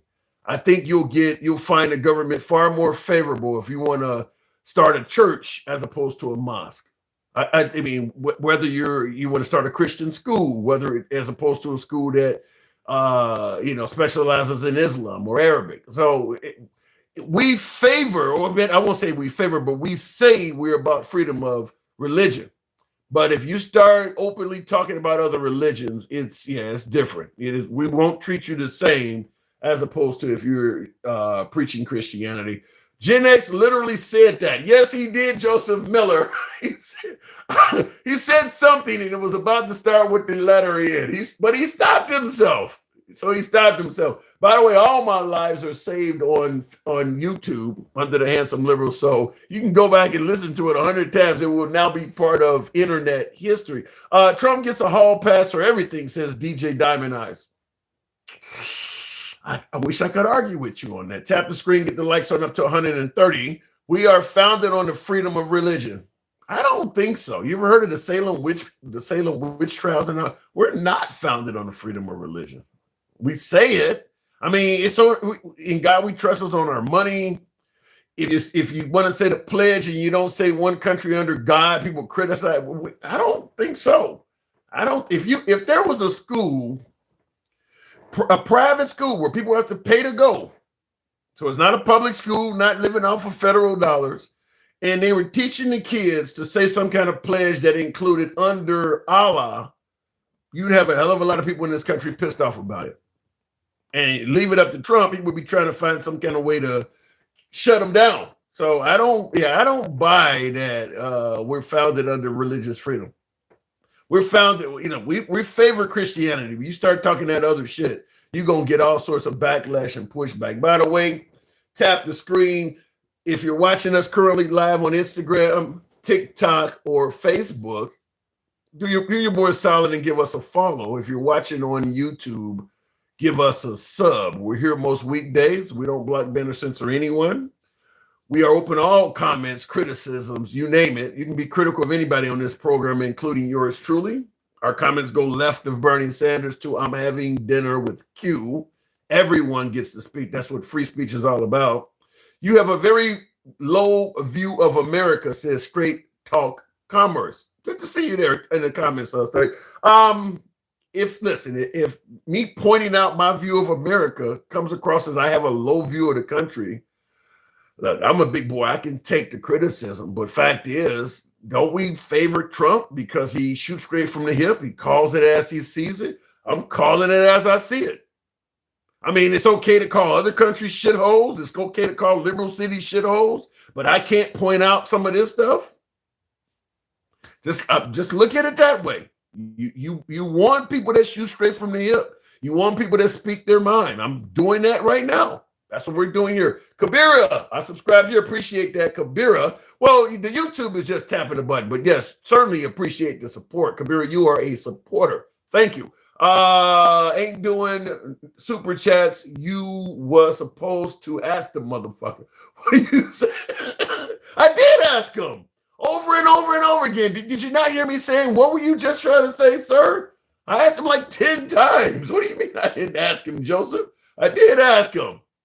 And Joseph me says in Minnesota. Okay, fair enough. And they're not a big, the right is not a big fan of what's going on in Minnesota. They're trying to use that to, that'll hit Tim Walz.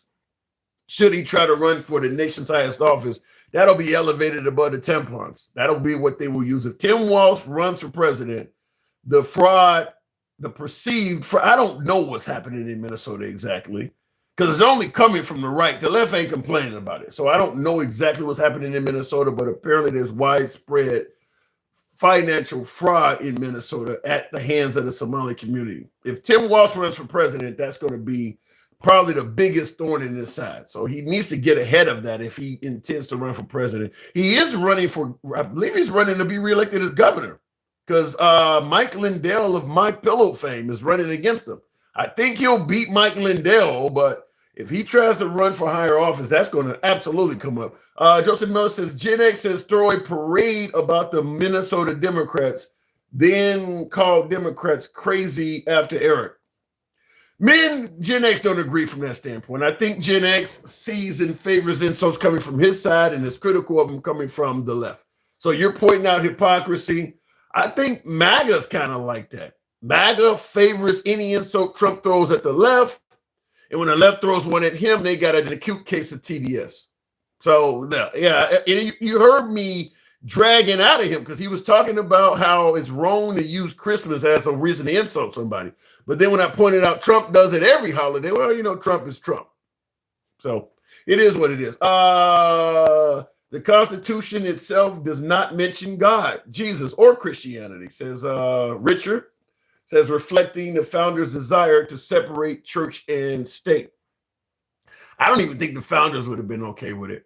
I mean, look, they didn't put it in the Constitution, but I think even during the days of the founding fathers, if you had tried to open up a mosque or something in America, they would have had a problem with it. I don't even think during those days, because you can go all the way back to slavery. They didn't want those people to come over here and practice their own religion. They forced Christianity on those people. So even the slaves that came over here were given Bibles and shit like that. They were not allowed to practice their own religion. We were not a country designed to be free of religious forcing religion on you or giving you freedom of choice. I don't think we ever intended to do that. I think we said it because at the time we weren't concerned that anybody was trying to be anything else. I mean, other than the Native Americans, which we never considered to be part of the country back then, but we had the settlers, the slaves, which Christianity was being forced on them. The settlers brought Christianity with them. During the era of slavery, they forced it on them. And then, of course, the Hispanic population that was here, they were Christians too. So you can say, like I said, we're a country free of, freedom of religion, because you're not expecting anybody to challenge it. If they had a challenge it, I think it would have been just as much of a problem then as it is now. Probably would have been more back then. Appreciate the 2026, Helen. Thank you there, Helen. Appreciate that. Looking in the comments real quick, going back to the box rather. And I don't know what I hit there, but I was looking for, there we go. We'll make it happen with Straight Talk Commerce. The Constitution, where in the Constitution does this state keep your political opponent in court rooms over no clout lawsuits? Huh? Don't know that one. Straight Talk, we tried to bring you up. Don't know, I guess he didn't come up. We'll continue on, if you will. I don't know where I hit. What is the name there? Free Hugs? Free Hugs. You got to explain that one.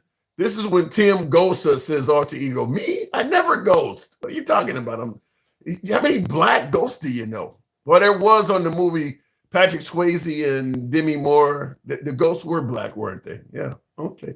Why is it that heaven is white and hell is black? Why is that? I don't know. Demons are black, angels are white. Somebody explain that to me. Anyway, I have 2 questions for you. Can you please? If it times out, you got someone. Wait a minute. You got to get to something. Well, Straight Talk, I tried to bring your ass up. It's interesting you would say that. Straight Talk goes, you got to bring somebody up that disagrees with you. I tried to bring you up. God damn it. You didn't come up. Anyway, let me go. I'm sorry. Hey, listen.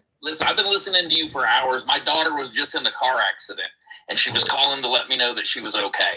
And I broke away from you just to hear that. That's all. Okay. All right. My apologies. It was just timing that was bad. Okay. Fair enough. Okay. Tell me what you disagree with. It's wrecked her grandma's car. There's going to be hell to pay. Oh, there's going to be hell to pay around here, dude. Merry Christmas. Grandma got ran over by reindeer. All right. Yeah, well, she got run over by SUV. Well, fortunately, with the comedy, I assume nobody was injured. Yeah, no. Okay. No. All right. And she was the only one in the car. Thank you for asking. She was the only one in the car. The other woman barely got a scratch on her car.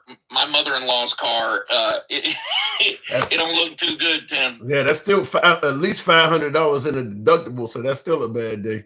So yeah, it's gonna be fine. Yeah. It wasn't my daughter's fault. This woman just pulled out and smashed into her. So, and nobody got hurt, and so I'm laughing about it. Maybe she had derangement syndrome. Who knows? Hey, look, let me say this. I started listening to you. Let me tell you something. This is hilarious. So you start with the premise that the president attacked Nigeria. Then you played a news report where the news report said Trump didn't attack Nigeria, it attacked ISIS. And the Nigerian government asked them to do it. Okay. This country is based on the freedom of religion, not Christianity, freedom of religion. Now, how can I prove that? There is no religion in the United States not represented. There is no religion on the planet that is not represented in this country. Okay. I live 5 minutes away from a madrasa. I live another 10, 15 minutes from the largest Buddhist temple in the world. Tim. Largest Buddhist temple in the world is not very far away from me. I think it's either the United States or the world, but this thing is massive. Those religions, they have the freedom of religion here. And to tell you the truth, this isn't the first time we save people from religious persecution. Every Somalian that is here was fleeing religious persecution. Damn near every single immigrant that has come to this country was being persecuted for either financially. Yeah, but the argument is because Trump is rolling all that shit back. I'm talking about in our history. I'm talking about in our history. Trump was, that's the point I'm making. If Trump was going along with the status quo of history, I don't think we'd be having this conversation. But he is everything. He is so. No, no, he's not. Listen. Oh, wait, no, he's not. All of the stuff you're talking about how we are accepting people that were fleeing persecution is ending all of that. No, he's not. And by the way, he's not. That's not true. It is true. Now, he is saying he just banned everybody from every third world country on earth. What are you talking about? Because they're not coming here fleeing persecution. Those Muslim bans are for people that don't like the United States. There's no way I want those people in this country. And America first does not mean America only. How can you ban back in our face? And listen, let me just end this for you right now. America first never meant America only. We still have a State Department. We're still feeding more people than any other country. I don't know. I'd have to see you show me some links and things like that. Getting rid of USAID and stuff like that. I don't believe what you said is accurate. And by the way, you say America. You say America. Hold on. You said America first does not mean America only. I agree with that. I agree that it doesn't mean America only, but I'm not seeing the America first. I mean, we're helping out Argentina. There's a lot of Americans in this country that are still struggling, and we're helping out other countries. We're always always going to have people on the lower end of our totem pole. I don't know anybody bragging it. Jesus told us that for sure. I don't know Jesus anybody in himself this country. told us you will always have the poor. I don't know anybody in this country that are bragging that since Trump got in office, that they're doing great compared to what we're doing for Argentina. I think Let me be your first. Let me be your first. I'm going to tell you something. I spent the last 7 years making way less than this last year for me. Do you know how many millionaires were minted in 2024? No. There were over 1,000 millionaires a day in the United States. Fresh, brand new millionaires, 1,000 a day. 380,000 millionaires in the United States per day in 2025. You said four. First, you were giving Biden 24, credit. sorry, 2024. That's 2024. Biden. So you said Biden was making a bunch of Listen, millionaires? Listen, I take it how you want it, but we're talking about America.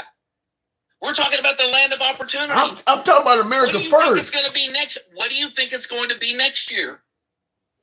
More billionaires. It'll go from millionaires to billionaires. Yeah, 97 billionaires in 2024. Out of the 287 billionaires in the world, 97 of them came from right here in the USA. Yeah, but that doesn't affect the average American. Of Space course Up. it does. How? I'll tell you. Listen, when there are people that you have it better in this country at this time than any other time in history in any other country on the planet. Okay, I don't disagree with were to that. if I were to take you to Chad, you would not be living the way you do. Well, right wait a now. minute. You would be I will working on push TikTok. back. I will push back. When you guys say this is the best, America's the best country, you often bring up third world and developing countries.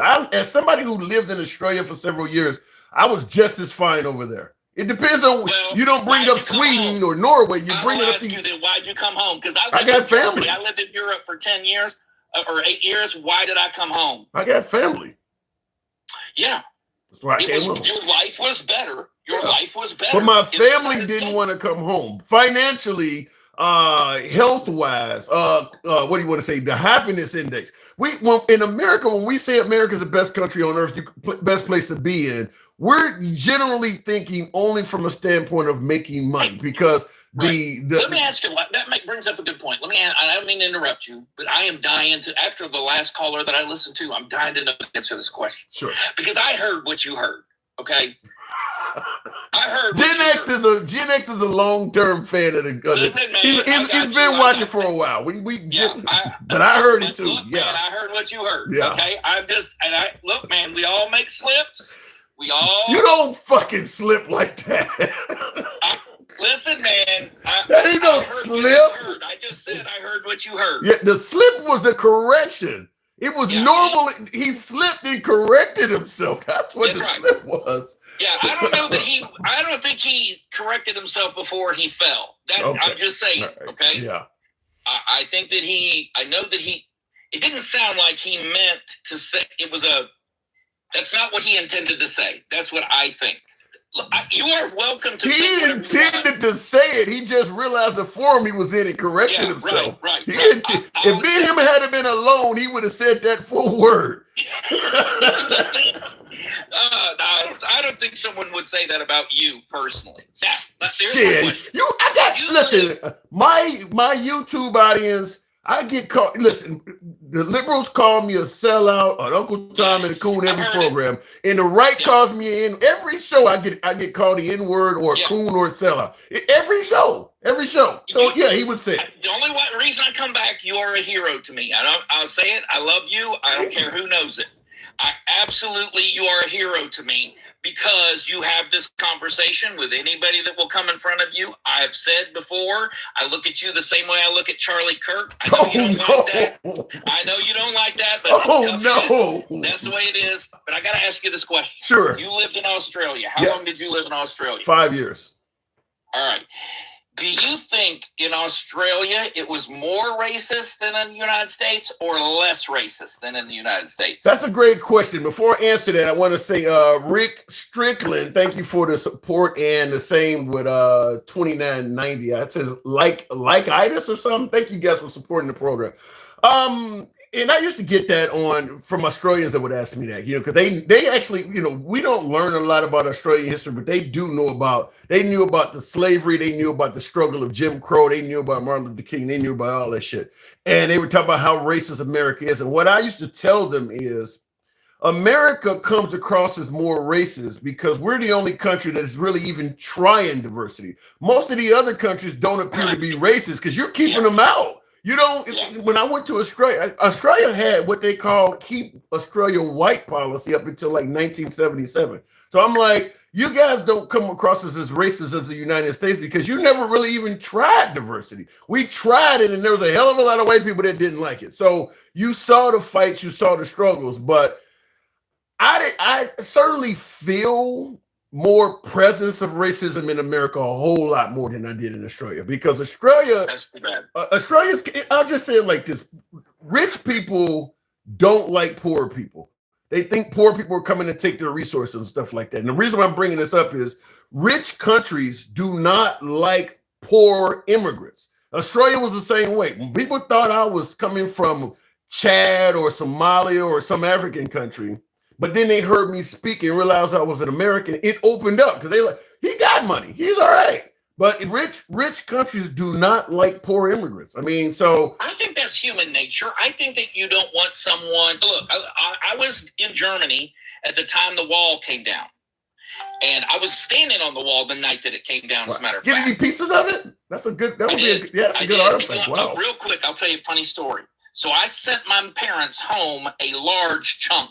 Took me $150. Oh shit! A piece of brick? You sent cement through the mail? My father opened that. Okay, my father opened this box with this big ass piece of concrete in it, and I came home about 3 years later. Okay, so I stayed in Germany. I was in Europe for a long time. All right, I come home and it dawns on me. I go, hey, where's that piece of the wall that I sent home? I don't see it anywhere. My dad said, is that what that was? And my heart dropped. I'm like, whoa, what? Don't tell me you threw that motherfucker away. And my dad said, no. Your mom uses it to prop the utility room door open. How could they not know what you sent? I mean, something. Why would you put a piece of cement in the mail unless it was really significant? I didn't put any note in it. You're 100% correct. My dad said the same thing. How in the world would you send us this big piece of concrete and not tell us what it was? But I thought because I was living through it, it was obvious. Yeah, but you said you came home 3 years later. Y'all didn't have a phone call. He didn't ask you why the hell would you send home a brick? Hey, let me tell you something. It wasn't like then. It wasn't like now. A phone call between me and my parents was $15 a minute. Yeah. What about a letter? Hell no, we didn't have no phone calls. A letter? I sure didn't TikTok or FaceTime. A letter? Yeah, occasionally, but maybe once or twice a year, I would. I came home once during the whole time, and once or twice a year, I would call my folks. Fair enough. All right, we'll move on to the topic, but I will say this also. In regards to racism abroad and things like that, I could also bring up because my grandfather fought in World War II, and he talked about how much friendlier a lot of those countries were in Europe to black soldiers. Because there were because they separated black and white in the military during World War II, and you could go. Hey, listen, they separated us. I was the first person in my unit to have a black roommate in the barracks. What years were you in? What years were you in? I was in from 89 to 94, 96. Wow, it was still doing that shit. Oh, listen, and it was mutual. Let me just say that. I mean, I don't know what it was about the command. I don't know but they really tried to prevent problems, before they started or whatever. But Austin and I don't know that I've ever had a better friend. I mean, we had a great time together, and we went everywhere throughout Europe together. Fair. So I look at it a little bit differently, but I will say this: this is my experience. That's why I asked you the question. Okay, I look at the Chinese Olympic team. There are no people from any other. It's all Chinese people. Period. They got Chinese sprinters running against Jamaican sprinters. They don't even let. I mean, You know what I mean? I mean, And so- there are some countries that do not try diversity, but there's plenty of diversity in most Western Europe countries now. And that's one of the things I never understood, and I never got to ask my late grandfather this, is why would you join the military during World War II? You obviously were not fighting for your freedom. Some of the countries that you were fighting against would have treated you better than this. I mean, this country was to come home from World War II in the late 40s and get treated like shit. I don't understand why minorities would have even fought for this country. Well, look, I read one of the comments. I may have exaggerated how expensive it was to call from Europe to the United States, but not by that much. I mean, it literally. I know, international phone call in the 80s. Yeah, international phone call in the 80s. I know an international phone call in the 80s wasn't cheap. Yeah, I know that. It was not cheap. It was not cheap. And look, we're still working on all this. You know what I mean? It's not like we stopped and just decided this way it's going to be.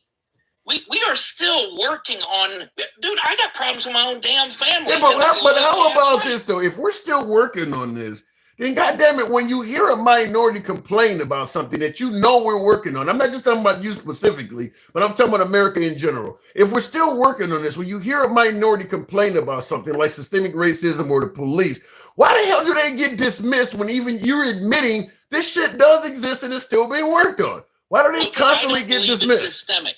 I don't believe it's systemic. I don't think racism is systemic. I think it's an individual disease.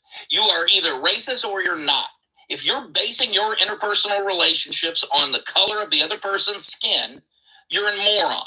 And I'll go on record saying that. And I will say this, some people I know, and I've witnessed this just this week, are racist just by albedo. You know what that means? No. You got darker skin than me. You got lighter. You one of those lighter skin.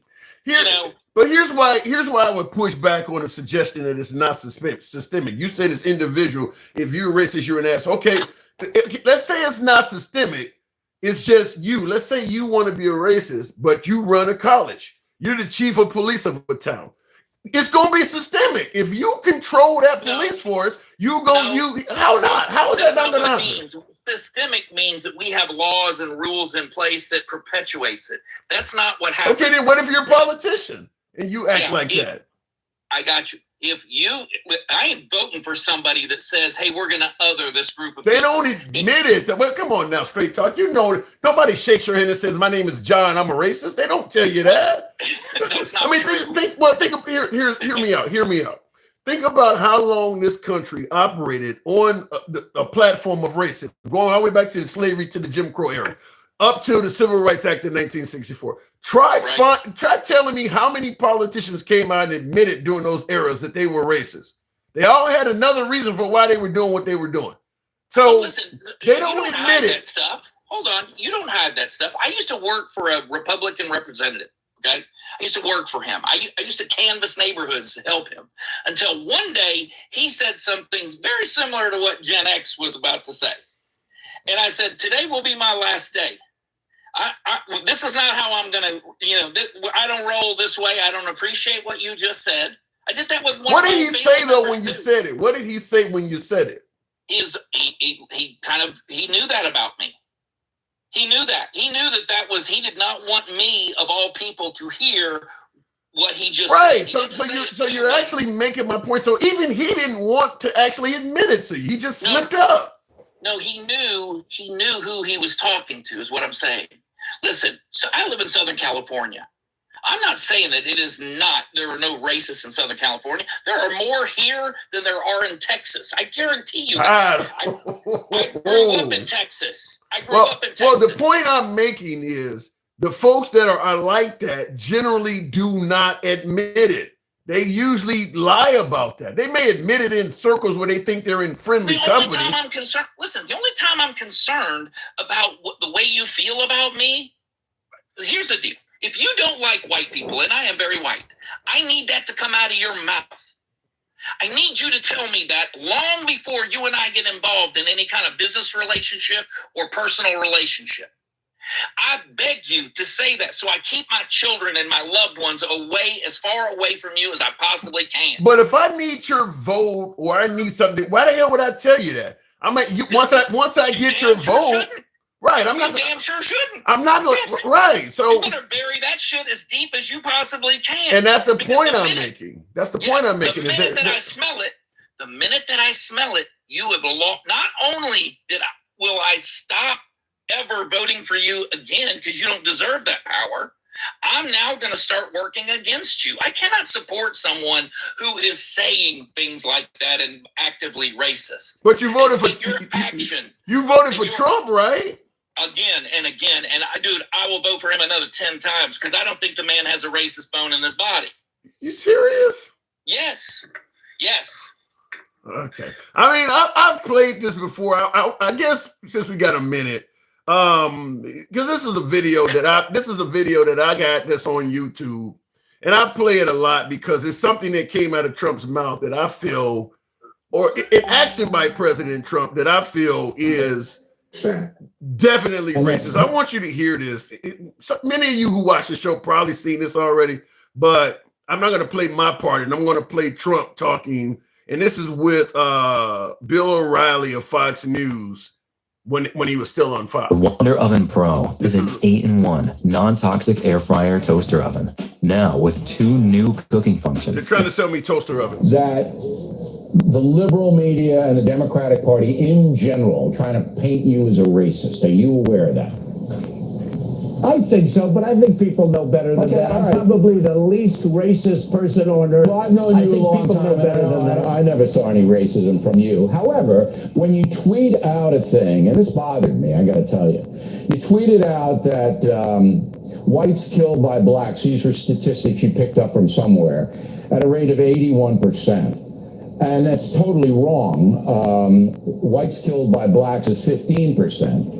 Yet you tweeted it was 81%. Now, Bill, I didn't tweet. I retweeted somebody that was supposedly an expert. but you don't and it was want to also a Why radio do you show. want to be in that zone? Hey, Bill, am I going to check every statistic? I get millions and millions of people. You got it. You're a presidential contender. I You have got to millions check of people. You know what? Fine. But this came out of radio shows and everything else. come on, All it radio was is a shows? retweet. I didn't say, excuse me.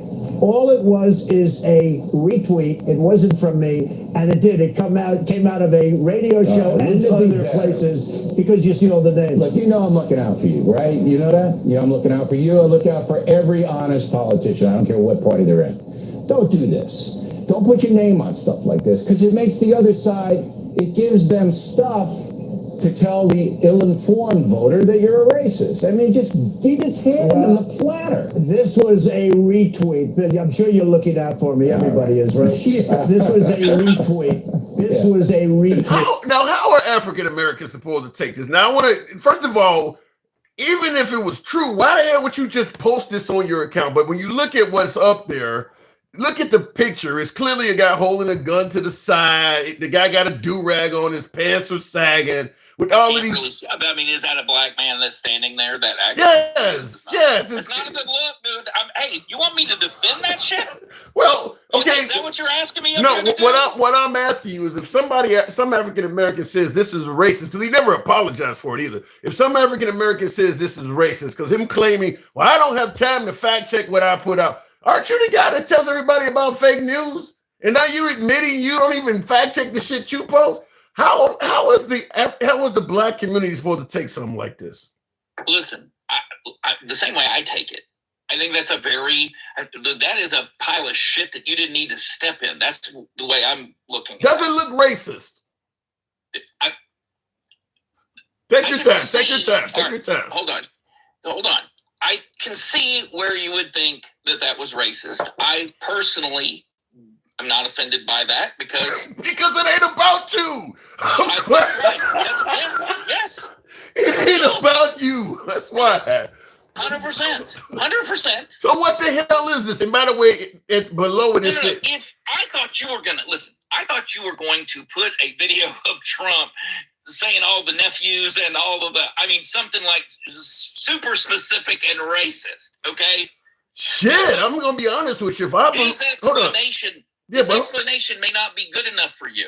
Well, the fact that not only is his explanation not good enough, like I asked you before, why would you, even if this was true, why would you just put this on the internet? What was the purpose of just telling white people that blacks are killing you wholesale? Even if it was true, why would you put this out? Well, if it were true, as a warning, I mean, I would definitely Right. know. I mean, there's one good reason. Okay, if it was true, obviously that the numbers he put out were not true. That's more concerning to me. Okay, what about the fact that he didn't apologize after getting corrected? Is that concerning? He just did apologize. Now you. No, he didn't. Yes, he did. What did he give me the quote? What did you hear him say that was an apology? Well, again, you didn't hear the apology because you're upset about what it is he said. Okay, I'm upset about how you defended it. Yes, Okay, give me, what did he say? How did he apologize? The apology in there by saying, "Hey, listen, very unfortunate. I relied on experts. It wasn't my tweet. I retweeted something else." He is basically saying, "I'm distancing myself from that tweet. I did not. That was not my tweet." That's like coming in the house at 3 a.m. Listen, I was drinking. I relied on my dick to make the decision. I'm sorry. You did not hear me say, Tim, you did not hear me say you need to accept that. That's an apology. That's all you're getting. If he wants to go and clean it up a little bit better, I am not opposed. I am not opposed. Straight talk. By the way, your name Straight Talk. You ain't talking straight. He didn't say the words. How about just I'm sorry? How about that? Again, listen. Again, I agree with you. Okay. He could have done a better apology. If that's not enough of an apology for you, you have the right to ask him. I want a better damn apology than that, dude. I think the universal standard for an apology features I'm sorry, or I fucked up, or I made a mistake, or I was wrong. None of that is in there. Agreed. That's not an apology. But see, listen, I'm not as worried about what people say to me. It's how they treat me. You're always very fair to me. Thank you. You always you are not just me either. You are all you and I we don't agree. There's very little I've heard you say that I agree with you on. Okay. But I will tell you, you are extremely fair in bringing up people with both sides of the argument. And matter of fact, you're more fair to the other side than you are to your own side. Well, don't give them that fucking ammunition. Don't say that. Do not say that. You catch more shit as a host from your own side. Okay, all right, I'll take that. From my side. Tell me that's not true. Well, because I talk to more people from the left than I do on the right. If I had more MAGA come up here, like what you're saying right now, I'm giving you all kinds of pushback. But I don't get as many MAGA because we criticize Trump, and MAGA don't like to hear Trump getting criticized. Yeah. It's not just that. It's how you can do what you're doing and be fair. You push back against your own side. You're making me feel like a coon, man. Goddamn. All right, listen. Let me just say this though. Wait. Is your definition of that someone who's fair to both sides? In other words, in order for you not to be that. No, that's not the definition. The definition. The conversation you were having about Nicki Minaj. And let me tell you something. Black people are not a monolith. You are never going to get all black people thinking the same exact way. Y'all need to knock that shit off right now. Well, to be honest with you, I could easily say MAGA's not a monolith and tell you the same thing about your president. You're right. Right. I wouldn't argue that. But I will say this though, and I agree. And I actually told a caller that earlier in the program that blacks are not a monolith because he asked me what do I think of blacks, and I said exactly what you said. But I will say this: if your primary customer base is black people that lean left and members of the LGBTQ community, it makes no fucking sense to do what Nicki Minaj did. She don't have a whole lot of right-wingers. How? Now you're talking, I'll tell you, now you're talking my expertise. This is the genius of Nicki Minaj. Okay. Here's the genius, okay? Nicki may see a wider, untapped audience, bigger than the one she had before. And she's about the green. Y'all talking about, oh, she's going to go broke and she's got enough fuck you money and all this and that. No, Nicki is an opportunist and she sees a larger opportunity over the hedge. So if she can somehow ingratiate herself, and it's working, by the way, if she can ingratiate herself with a whole new market that is much larger with much more money, I wouldn't be surprised to find out Miss Minaj is the next Oprah Winfrey. No, I would be more willing to entertain that if she went somewhere else other than Turning Point USA, where the main attraction of Turning Point, being Charlie Kirk, did not say that she's a poor representative of African Americans. If she went anywhere else, I might be willing to entertain what you're saying and say there's a little bit of hope. Hold on. Let's take a look at who's upset with her. 16% of the population. Let's say all black people in the U.S. Yeah, but wait a minute though. You say black because blacks is only a small percent of the population. I'm not arguing with you there, but 16%. Yeah, but what percent of her customer base are they? They're at least 50%. Are you crazy? Her customer base is probably 80 to 90% black. You're gonna sit here and tell me that white people, based on her being black, are not going to be entertained by her no matter what? No, there are plenty of. Look at Dave Chappelle. There are plenty of of white people that like hip hop music, but just like you mentioned Dave Chappelle, I'm still going to say with Nicki Minaj, her base is overwhelmingly black. There may be 20. If you go to one of her concerts, I doubt if there's a bunch of white people at her concert. I doubt if her concert. That's the problem. That's the beauty of what she's doing, buddy. She recognizes that fact. What you just said, she sees that. Good luck. She goes, wait, it's a little bit, there's too many black people here. If I'm gonna make some money, I need to put some white people in this audience. Right. A whole bunch of MAGA. I need to put some Chinese people. I need to put some Asians. Where are my fucking Asians? A whole bunch of Asians and MAGA talking about, all of her music is not going to resonate with them folks. It's just not. It is not going to resonate. Is that your rule? That is the rule. That sounds mighty racist to me. I like hip hop, and I'm as white as I could be, dude. I'm listening to all kinds of hip hop. All right. I got to move it on with you. Listen, it's been a pleasure. Straight talk. We obviously don't agree, and I don't think Nicki Minaj. Not everything. We agree with enough. I think Nicki. I'm warming up to Tim. I tell you that right now. I appreciate that. Let me just say it like this. Kanye West is the predecessor of Nicki Minaj, and it has not worked for him very well at all. He ain't still putting out music with a bunch of white people following him up. And he met Trump and everything. Problems. You would agree he has other problems. Well, shit, so does Nicki now. Give it time. I got to go. Straight talk. Later, buddy. Anytime. Hey, have a Merry Christmas, Happy New Year if I don't talk to you. Same. Come on back anytime. Moving on with the program, a double talk, definitely not straight talk, says Blue. Thank you for the support, Josh Vet619. I apologize for just getting back to you. And also, that really chosen says, I bet you were eating kangaroo knuckles in Australia. Isn't that right, Mr. Potato Head? Goddamn. First of all, I don't know what the hell a kangaroo knuckle is, but I did eat kangaroo while there. Kangaroo in Australia is very akin to deer in America. Almost very similar. Like deer eat crop. You can hunt deer. It's a wild game that you don't find in most restaurants, but you can eat it. Kangaroo fits all of those definitions. People run into deer on a highway, they run into kangaroo that way. It's very similar as an animal. I think it's almost like the American deer, but in Australia. And I did eat it. I did buy some and bought it at a wild game shop and ate it. And I had crocodile as well. Candace Owens is a grifter, but she names Jews. So Candace Owens has made a lot of money grifting. Candace Owens, that's what people were telling me that I should be. As opposed to being a person about free speech. If I took a side, I could make a lot more money and all. Oh, yeah.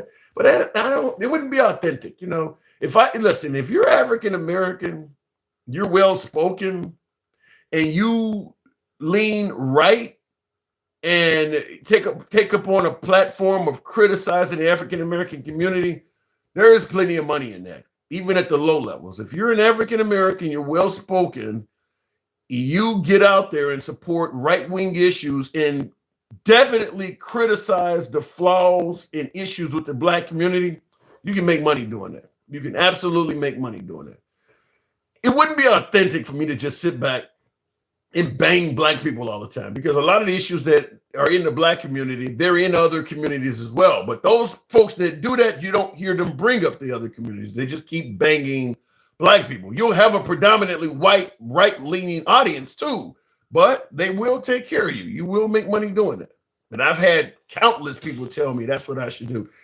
That wouldn't be authentic. Anyway, looking in the comments, venison is amazing. I think I may have had that. Listen to heavy metal. It's it's the best. Black Sabbath, Ozzy Osbourne, Judas Priest, Metallica, Soundgarden. I'm a big fan of house music. I don't know how many of you guys listen to that. Happy holidays. I'm a big fan of the show, says Cowboy. Baby, does that say Baby Yoda? I need to put on my damn spectacles. Thank you. Appreciate that generosity, man. Thank you very much there, Cowboy. Let me go back to the box.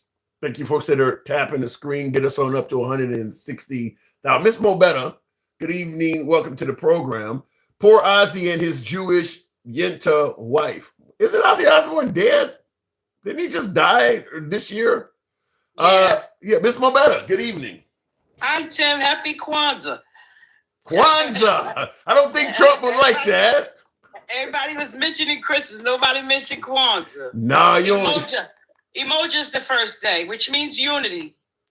You know the crazy thing is, growing up on the south side of Chicago, all black schools for the most part, we heard about it, but it ain't something that's really taught in schools that heavily. Yeah, no, they don't really recognize that. So, and that goes back to conversation you were having earlier about religion and different things being accepted here. Yeah, it's freedom of religion, speech, allegedly, and things like that. But it gets demonized once it's put forth. And you absolutely, if you wanted to throw a parade in any major city in honor of Kwanzaa, yeah, you would get demonized by a large portion of that city. They would demonize you. You know, look how they demonize Haitians. What the hell? Now, any comments? What the hell would they suspend gifting for?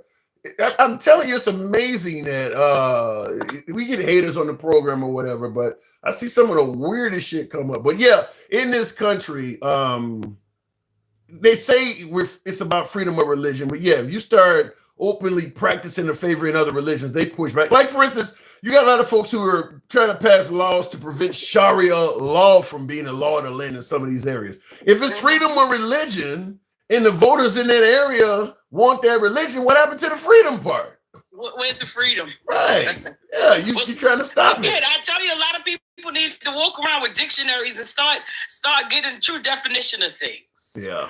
People don't be they do stuff for, just because the people that they idolize is, they got to support what they support. You know what I mean? That means there's no critical thinking. They don't think for themselves. So, yeah, I mean, I hear that a lot, but they say the same thing about the left. But let me ask you this. Now, Trump, in regards to the actual topic we're talking about, Trump struck some ISIS targets in Nigeria, suggesting that he was defending Christians that were being attacked. Do you favor using the military to protect Christians that are being persecuted around the world? No.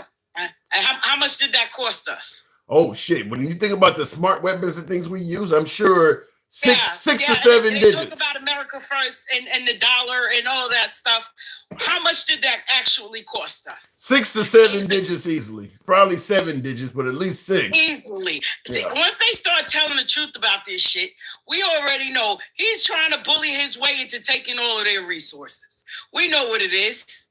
We know what it is. What? And then they want to go over the crypto and all of that stuff because that stuff is untraceable.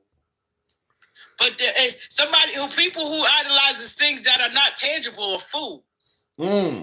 So you believe that Trump is not only trying to take the resources of Nigeria, but not to share it with Americans? What are you saying?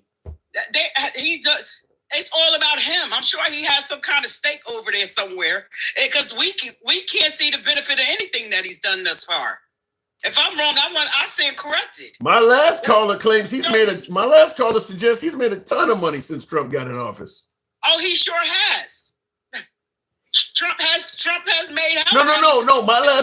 My last caller suggests that he himself has made a bunch of money since Trump has been in office. Yeah, of course they say that. Oh, because of the stock market. Oh, you see my portfolio? Them portfolios go up and down every fucking day. Well, I mean, listen, if you, because you're right, they do go up and down every day, but if you get in, Trump makes a decision. He was stuttering more than you were stuttering just now. Because he was lying like a fucking rock. Well, listen, I'll give you an example. Stuttering Stanley at his finest. I'll give you an example. I'm reaching, I get it, but I'll give you an example though. And I see Debbie says, "Thank you, Debbie." I'll give you an example. Marjorie Taylor Greene made a fortune off of Trump. She was not going to make that kind of money without Trump being president. If Kamala Harris was president, she would not have made that kind of money. Or shit like that again. And now look at her. She had to use probably half of that money for security. Damn. Damn. From the same people that she made the money off of. Now she got to use it against them. Damn. My ass was a grifter too. You don't trust people like that. Because again, your mama set your ass up if she properly gassed up.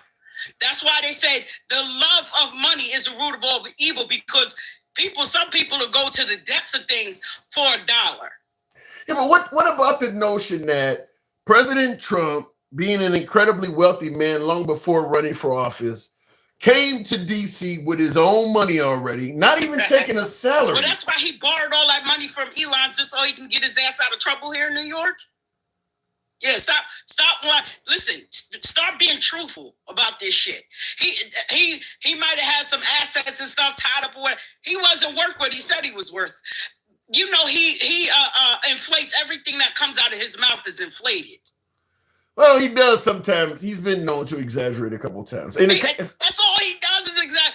Look at that chart that was just put up there about the people being unalived and all of that stuff. The chart that you just showed on your screen. Well, when he was talking about, I didn't know. Well, he didn't, but that wasn't created by him. It's wrong as hell for him to post it. He shared it. Yeah, he shared it, so it made it his.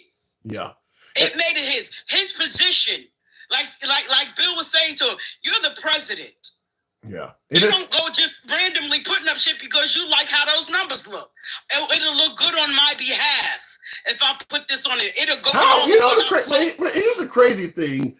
How does telling white people that blacks are killing you wholesale make you look good? I mean, to me, it makes blacks look incredibly and what I was going to tell my last caller is that if I believe what Trump posted, if I saw blacks coming down the street towards me at night, I'm either going to cross on the other side of the street to get away from them or put my hand on my gun. Like what he posted could really lead to trigger happy quick draws. I mean, you're making blacks look like they're murdering white people also. And that's what he did to the Haitians when he was saying they were eating the cats and eating the dogs. They couldn't even send their children to school for people demonizing them. And then the hoe that started the lie, I found my pet. Bitch, it was never lost and you knew that. He took that shit and ran with it because he know those cultists that follow him, those fans and stuff that follow him buy into anything that he says. Like you said, that shit works for him. That's why he's continuing to use it. That's why he's running his presidency like he's still campaigning. And that's also that's what works for him because those fools will believe anything. And that's also something what I was telling my last caller is that where would you even get this stuff? Just like the same site that's telling you that blacks are killing whites wholesale, you reposting it. You got from a site that Haitians were eating cats and dogs. Like, what are you reading? It's obvious you're reading far right anti-minority sites. Like, where are you getting this stuff from? That's why when he got in there and they created Doge and shit, he got rid of anything or anybody that could fact check him. That he can be fact checked. Mm-hmm. He don't want to be fact checked because the lies work for him. But he's the guy who was coined the phrase fake news. Fake news, and he is the fake news. He is the E-Files. He is that nigga. Twice in one show. Because I was getting ready to go there next. That's why it was at the top of my head for his sandwich eating. My God. Eating. No, he don't even eat it. He gums fucking sandwiches because the bitch ain't got no teeth. Now. Wait a minute. You're saying Trump has no teeth? No, his ass ain't got no teeth, and they be talking about gangster grandma ain't got none. That mofo ain't got none. I don't. Now, N-word that. And say, and I want to explain to y'all what an N-word is. Before you do, hang on. Before you do it, Josh Vet. I wanted to apologize for not seeing your comment earlier. He says my life changed when Elon Musk made his $700 billion. I would love to know how your life changed when Elon made all that. Well, he could maybe own Tesla. He might have owned Tesla or something. That worked for you. Put a soul on. He might have owned Tesla. I mean, put a soul on. If money is so plentiful and if everybody could be so fucking rich, why don't this whole country know it? Why you still got people starving, people homeless? Why all of this shit exists? It's a good point. Good point. Because they full of shit, Tim. That's why. They full of shit. They don't want people to be at their status. They are all about power and money. It's control. We want control of how this shit run. Again, like the Monopoly game. You gonna get your 7 rounds, then we'll let you start. Well, I mean, some folks do believe that America will fare better under Trump than under Kamala Harris, though. Well, how is that working out for us? The only thing that's been stable at this point is gas, and that's because it's supply and demand. It's wintertime. You have less people traveling. And so it's all about supply and demand. So we need to come to the end of that bullshit, because I went to the grocery store. Well, I go to the grocery store. Well, and there's no way to know, because Kamala never won. So we don't. I mean, the economy could have been worse under Kamala or much better. There's no way to know because she didn't win. I don't think it could have gotten much worse. I don't think we would have been unalived 100 and something people over in the waters by Venezuela, claiming they were bringing D-Rugs here. I don't think that would have happened. But that's not hurting the economy, though. If the border was so controlled and nobody was coming in here, why are you pew-pewing up boats? Yeah, but that's not hurting. Shouldn't the D-Rugs be down? Yeah, but that's going because ain't nobody here. They just shut everybody out, according to what he's saying. Yeah, but that's not hurting the economy. And speaking of which, I think it says CNEVA or whatever, says tariffs, the GDP, gas, stock market, and closed borders. He's giving Trump accolades for all of that. How do you respond? I bet you his lips is orange too. Bet you look like he got an orange lipstick, or just eating a bag of crunchy Cheetos. What do you say? He's kissing ass? Listen, that's when you're in a cult. You don't go against your cult leader, or they're gonna eat your ass up, like they doing Marjorie Taylor Greene right now. But she don't care, because she made that 5 years. All she had to do was be in there 5 years to be vetted, to have her tenure. You understand what I'm saying? Yeah. So she's gonna get her retirement. It's all a grifting thing. It's grifting. That's why nobody don't trust her ass. If that's the case, you would immediately drop out. Yeah, fuck y'all and y'all pension. But no. Wow. Listen, you can't pay in some people's ear and just tell us it's raining. Yeah, I mean, listen. People favor the guy. That's all I can say. People favor the guy. It's sad though. It's not even funny anymore. It's not even funny with all of these files that's being coming out, and now that you got people that can go get them and redact them on their own. That's crazy that they would. Some of those things were so horrible that they didn't want to show them. Yeah, that's crazy that they would not realize that somebody can go on Google, cut and paste this shit, and get under what's under those documents. I don't know how that was able to be done, but the fact that they didn't know it is insane. I want to address one of your people. Yeah, Tony, you say you love black women are loud, and that's a part of us you have to like, because when we're quiet, people run all over us, and we're not having that shit anymore. Sorry. Fair. As long as what I'm talking is right, whether I'm loud or quiet, I'm gonna say what I gotta say. Sometimes I'm quiet. It just depends on the moment. Fair Depends enough. on the moment. Well, listen, they tell me the same shit when I'm in other people's lives. Listen, I'm just up, Tim. Huh? They be going off on you. Well, you heard my last caller say my own people. But look, when I'm actually on lives or whatever, it's kind of like, being a Gen X person. We grew up where you put the phone to your ear and you can kind of hear your voice when you're talking. Cell phones and stuff don't do that. You don't hear yourself, so it kind of it motivates you to talk louder, because we were used to phones. You could hear yourself coming through the earpiece. That doesn't happen on the phones they have today. So it kind of, which is why a lot of people, when they use cell phones, certainly from our generation, they talk loud as hell, because we missing that. Because especially too now, I got like a clogged ear, so it feels like I'm underwater. Sounds like I'm underwater. So I do. I'm passionate. I'm like Gangsta Grandma. I'm passionate, and I speak loud. Yeah. I just have a strong voice. That's it. If that offends you, I implore you to go somewhere else. That's it. Don't run them away from the program. No, I'm just saying. I'm just saying, you don't gotta go nowhere, but just know that I'm loud. Yeah. And I talk shit when I have to. It have. Listen, we talking politics. Oftentimes there's criticism, insults in the comments and things like that. People are going to be passionate. That's what I say about Gangsta Grandma all the time. She's passionate. I mean, listen, what Trump is doing is favorable to some and really harsh and cruel to others. So you're going to absolutely have lots of yelling and arguments and screaming. People are getting hurt. I mean, families are getting broke up. People are dying behind stuff he's doing. To do stuff like, again, with that strike that they did yesterday. Yeah, you have people that don't celebrate the holidays and stuff like that for paganism or whatever. However, you do have people that still do celebrate. It was in poor taste. Yeah. And for whatever reason he did that, it was disgusting. Not only was the bombing in poor taste, his Truth Social message was awful too. I mean, I didn't even see the message that he put out. Just for shits and giggles, I'll give it to you. It starts out, let me blow it up here.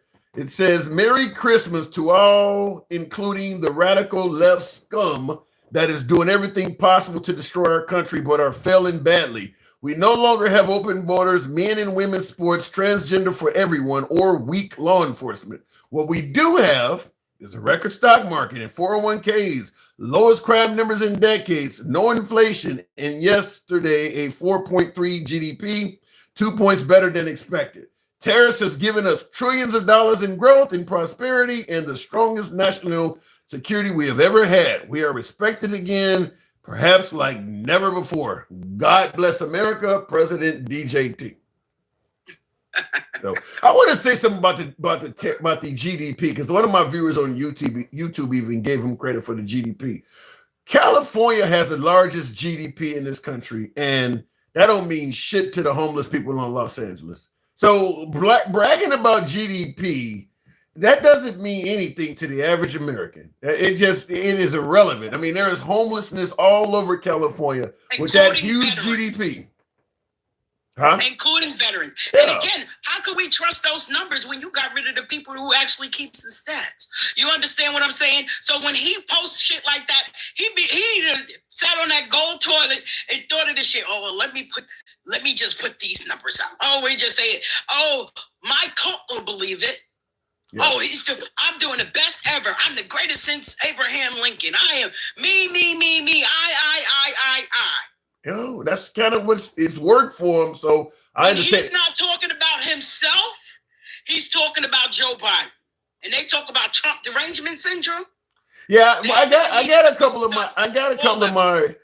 of my right wing guests admitted that Trump does have Biden or liberal derangement syndrome. Before you continue, it's plays game and says California is a horrible example. Well, it doesn't matter. You pick your state. I was going to say pick one. Whatever state you want to pick. Pick Chicago. Yeah. Pick Florida. Yeah, pick any state. The GDP, because every state in America has homeless people in it. The GDP of that state is irrelevant to that person is homeless. It means nothing to them whatsoever. Yeah, and what's his name? What's that thing name that come on here and talk about? That's because Mac Reacts talk about that's because Democrats suck at building homes. What the fuck does that actually mean? What the fuck does that mean, Tim? I don't know, because most of the homes are in big Democrat cities. That's where all the people live. So I don't know what that means. I don't know. What's happening is these greedy ass people, and the crazy thing is the banks get greedy and they the ones who get bailed out. So let's not even touch that. Yeah. When you raise the shit so high the people can't afford to buy homes, and this is why people talk about Kamala, but she had it to where she was going to help people to get out there and get that fresh start, not a 50-year mortgage. You think? You're going to be the upside down in payments on a 50-year mortgage. It might be cheaper monthly, but you're going to be paying more, almost double in interest. Yeah. So you'll never own that property. That's where I think Trump is I think for the economy, Trump is a good president, but it's for the wealthy. Most of the stuff he is citing is relevant to the wealthy, the stock market, the GDP, all the stuff. For the struggling American, most of the stuff he's talking about is irrelevant. He's not talking about the price of groceries and stuff that affects the average American. He's talking about stuff that affects the wealthy. For the wealthy, more millionaires are being created. Like one of my viewers said, he's doing very well for the wealthy. But for the working class Americans, it's. I wonder, has he ever been to a grocery store? Not just now. Has he ever been to a grocery store? Probably not the shop. Not just for a photo op. Maybe to pick up a cashier and put her in a limousine. Photo op. Look for a photo op. You know he's an opportunist. How many times has he actually been to price a gallon of milk? Maybe he was dating. Maybe he was dating one of the cashiers and he went to the grocery store and picked her up. No, she don't got enough for him. Oh. You know what he sees? You know what he sees Americans as that are not financially stable like him? We're the shitholes. I'm not talking about I'm talking about from youth. You know, all them Epstein girls weren't rich. I'm talking about youth. I'm talking about a cashier. Yeah, okay. I'm talking about a cashier. Yeah, he showed up with a limo to pick up a cashier that he banging. Yep. It looked like a little girl with her Daisy Dukes on and shit. Like, oh, how old are you? 10? Okay. Yeah, 10. 10. I'll be dating you in 20 minutes. Damn. Let me see Ghislaine Maxwell out there to pick you up. Well, Trump is. Let's just make it clear. Trump is innocent until proven guilty. I gotta move it on, Miss Mobetta, but he's innocent until proven guilty. We know what that is. That's just why his ass, because it wasn't the Epstein files, or the Trump files. Ooh. Let's see how it comes out. I don't think history is going to be kind to him on those files, but we'll see. Miss Mobetta? Nope. Thank you. And real quick in the comments, there are homeless people in every state. Give me a break. I'm just simply saying homeless people in the GDP, not even homeless people who are struggling. Somebody who is living check to check. GDP don't mean shit to them. It ain't doing nothing for them. I always like to use the Dollar Tree example. Somebody working at Dollar Tree making $15-16 an hour and having you rent a room or some shit because they can't even afford a full apartment. Telling them the GDP is up is irrelevant. Most Americans that are middle class and below, GDP is irrelevant to them. They don't do shit to them. Same thing with the tariffs. Talking about all the money you bring home from the tariffs. Their lives ain't changing. Don't mean shit to them. Even if he did go to the grocery store, it still won't affect him looking at the prices. He's not going to go to, but I mean, if you ask Trump what is the cost of a gallon of milk or a loaf of bread, he wouldn't even be able to remotely tell you. I mean, people like that don't go. And that ain't just Trump. That's anybody. I mean, I doubt if Oprah Winfrey goes to the grocery store or Shaquille O'Neal. None of them. They don't know what. They probably don't know what groceries cost either. But most of them, all of them, they've been rich for decades. I was going to say maybe because they did grow up in poverty. But even still, the time for Oprah or Shaquille O'Neal to be poor is going to be a generation or two ago. They don't have any clue either. I don't think they have any clue either what it costs at the grocery store. So rich people don't have to do that. They don't have to do that. They just simply tell their chef or their maid or their nanny what they want for dinner, and that's what they have. They don't know. So what do you think is relevant? Handouts? Ain't that what the farmer's getting? Ain't that what Argentina is getting? I don't know why all of a sudden when it comes to poor Americans, handouts are off limits. That's what he's doing to the farmers. I don't hear nobody bitching about that. I don't hear nobody bitching about Argentina getting money. You realize how far that $40 billion could have went to some Americans who needed a little bit of help here and there? Nobody's bitching about that. I tell you right off the bat, the money we're spending bombing those Venezuelan boats, each one of those boats getting bombed is at least 6 digits, at least $100,000 per projectile you see flying into the screen. Obviously the aircraft is burning fuel while it's firing them, all of that shit. What we fired off of that boat, because they're showing this declassified footage of them launching a rocket off of some kind of battleship or a cruiser or something that went and hit Nigeria. All of that shit. Them cruise missiles, like when Trump fired, 60 cruise missiles at Syria during his first term, they released the numbers that said each one of those cruise missiles cost $500,000 apiece. So he essentially fired $30 million at Syria. And I think like 6 people died in that. He took out a runway and shit. Like 6 people died in that. That's $30 million. Them things cost a fortune. I would rather that money go to help out Americans. So you go and protect Christians in Nigeria. by using weapons that could have probably fed whole cities in Nigeria. I don't know. To me, it seems like a mismanagement of money. You're going to cancel USAID, but you're okay with bombing ISIS and taking out, with these weapons that cost serious money. I mean, we send, like, when we had USAID, we're sending shit like grain, wheat, and flour and rice to feed these starving kids. You know how much grain, wheat, flour, and rice you can buy for the cost of one of those missiles? You could feed a whole fucking village probably for a few weeks for the price of one of those things. To me, it just seems like mismanaged money.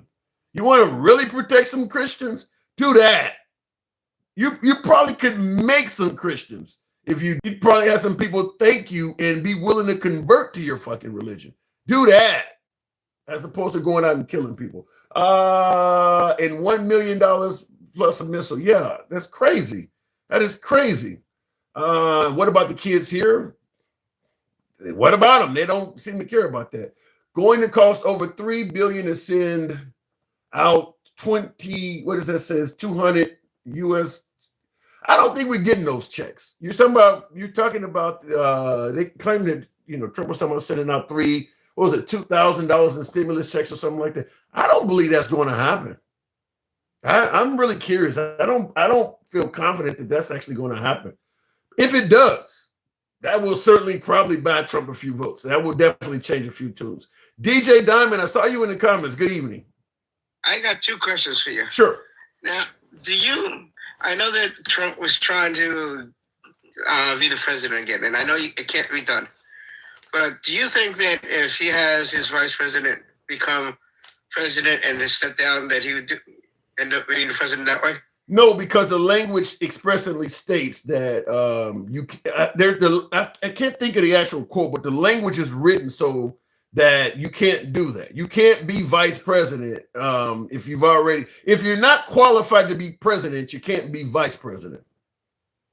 Well, I'm saying if Vance becomes president, and he sits there and says, "Okay, I'm gonna run for president," then he becomes the president. He's like, I'm gonna sit down, and then President Trump, President Trump comes president again.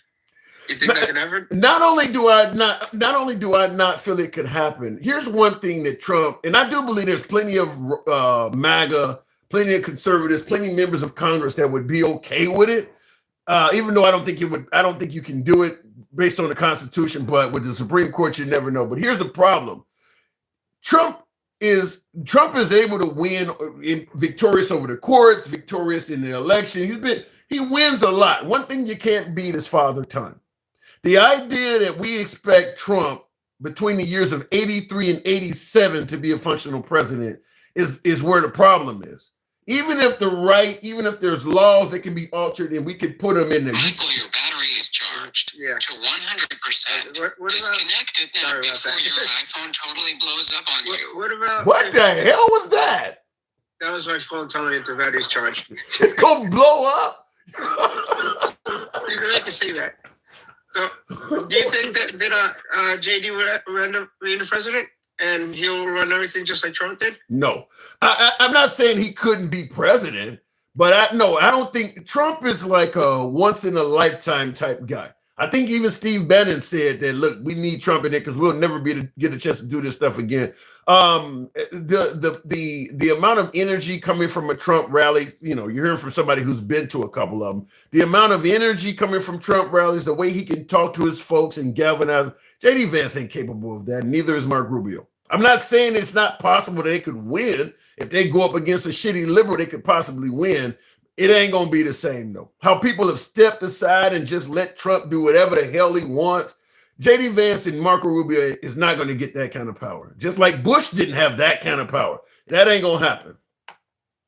I personally think it would happen because there's so many followers, so many people kissing his rear end. Yeah, but JD Vance, have you seen his wife? That's another story. That's another story. It's a problem, though. It is a problem.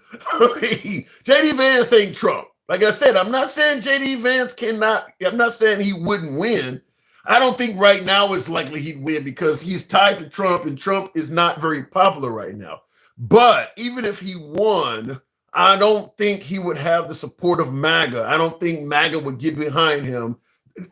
Plenty of them would support J.D. Vance, but they would support J.D. Vance probably because Trump is endorsing him rather than like J.D. Vance don't have to lock her up, and he don't have the energy. He don't have the statements, the quotes. He don't have the way Trump tweets, the way he makes liberals cry. And J.D. Vance can't do that. He don't have that kind of shit. He don't have the it factor. Okay, I agree now. All right, because also one thing I wanted to ask about the whole. They said that Kamala Harris wasn't really doing anything. What was she done and everything? You know, she was a voter czar or whatever. I don't hear anything about J.D. Vance doing anything. He's not in the public eye, like, you know, either. No, and that's the thing. When Kamala Harris ran for president, people were suggesting that, you know, she didn't do anything. Look, folks say that Trump was one of the best presidents we've ever had. They don't brag about all the accomplishments of Mike Pence, and you're right about J.D. Vance. Vice presidents ain't known to do much. I mean, of course she didn't do much. Her job is to just be there if something happens to the VP and break tying votes in the Senate. But the VP is not known. I mean, Mike Pence don't have a whole laundry list of accomplishments. Probably the most active VP we've had in our lifetime was Dick Cheney because of the war. Yeah. But Al Gore wasn't known to do much. I mean, H.W. under Reagan, none of them folks were known to do much. That's why I didn't understand why they were always saying, "Oh, she's a voter czar. She don't do anything." It's like none of them really did anything anyway. They wasn't even in the limelight. Right. To even come or say something like that. Well, it works when it comes to campaigning against her to say, because Trump had a record to run on. In his first term, he had a lot of positives in that. So he had a record to run on, and it was, and of course, going against Kamala Harris, who had nothing. So they're going to tie her to Biden. That's all they could do but it didn't help Kamala Harris to get up there and say she wouldn't do nothing different from Biden.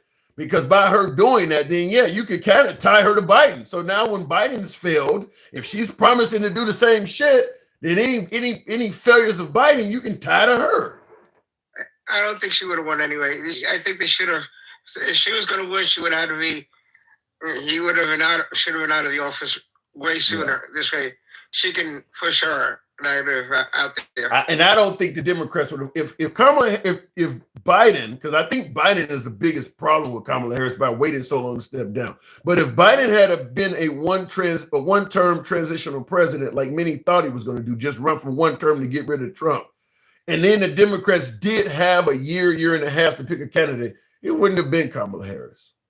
No, not at all. Yeah. Not at all. Yeah. So I wasn't. Even though I didn't want Trump to be president again, I wouldn't have voted for her either. Yeah. And that's what I've been saying. A lot of my liberals hate me when I hold up her picture and say that she's a bad candidate. They hate me saying that, but I'm serious. If Kamala Harris had to run on her own merit, she would never win. I mean, she ran against Biden when she was saying that, you know, she was indicating that Biden might be a racist, and she was saying I was that child. People trash her. She didn't come close when Biden won that election. She was part of the Democrats that ran that year. She did terrible that year. So, yeah, if the Democrats who voted for Kamala Harris last November are probably just like you, they voted for her because she was the anti-Trump candidate. They didn't vote for her because of who she was. Like, you walk out of an Obama or you walk out of a Trump rally wanting to vote for that guy. You like that person. I'm voting. I want to vote Democrat because I really like Obama. Or I really like Trump. That ain't how people felt about Kamala Harris. I'm going to vote for Kamala Harris because I really don't like Trump. They weren't voting for Kamala Harris. That's how it was when I voted for Biden. It's like, I wanted Trump out. I voted for Biden. Yeah. You know, didn't know jack shit about him, but I was like, you know, we need to change. So let's be clear then. The Democrats have a problem then, don't they? If they can't put up a candidate that has nothing better than, well, I'm voting for you because I hate Trump, are the Democrats in trouble? Yes, absolutely. Absolutely. Wow. Sad, but absolutely. Wow. You know, I mean, and I'm an independent. If a Republican's going to do something, fine, I'll vote for you. If the Democrat's going to do it, I'll vote for you. At this point, I don't see neither side doing anything that's going to help. Well, one of the things I will say, there's two things the Democrats do have going for them. One being, you're not running against Trump again. Thank God for that, because Trump is a winner. You're not running against Trump anymore. So whoever, unless some kind of weird phenomenon happens where he can run for a third term. So because a lot of folks view it as, the Democrats can't beat Trump. Well, you're not going to be running again. You're running against Vance, Rubio, or somebody else. That's the first thing.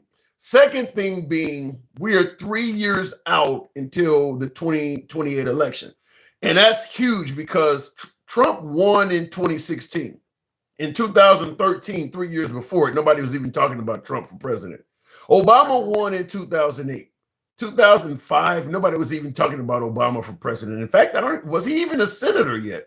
Because he was only a senator for 2 years. So a lot can happen in 3 years. In 3 years, Obama and Trump came out of nowhere. Neither one of them were on the radar 3 years before they won. So Democrats got a lot of room. I sure hope so. Because we can't go through another Trump era, even if it's not Trump. We can't go through somebody who's going to think like Trump. We need somebody who's going to have a fresh mind and try something different. Maybe another actor. That's the hope. Well, I got to drop you a little early. I got to move it on, but that's the hope. Certainly for folks on the left. Thank you for letting me in. Anytime. I saw you in the comments. Thanks for coming through.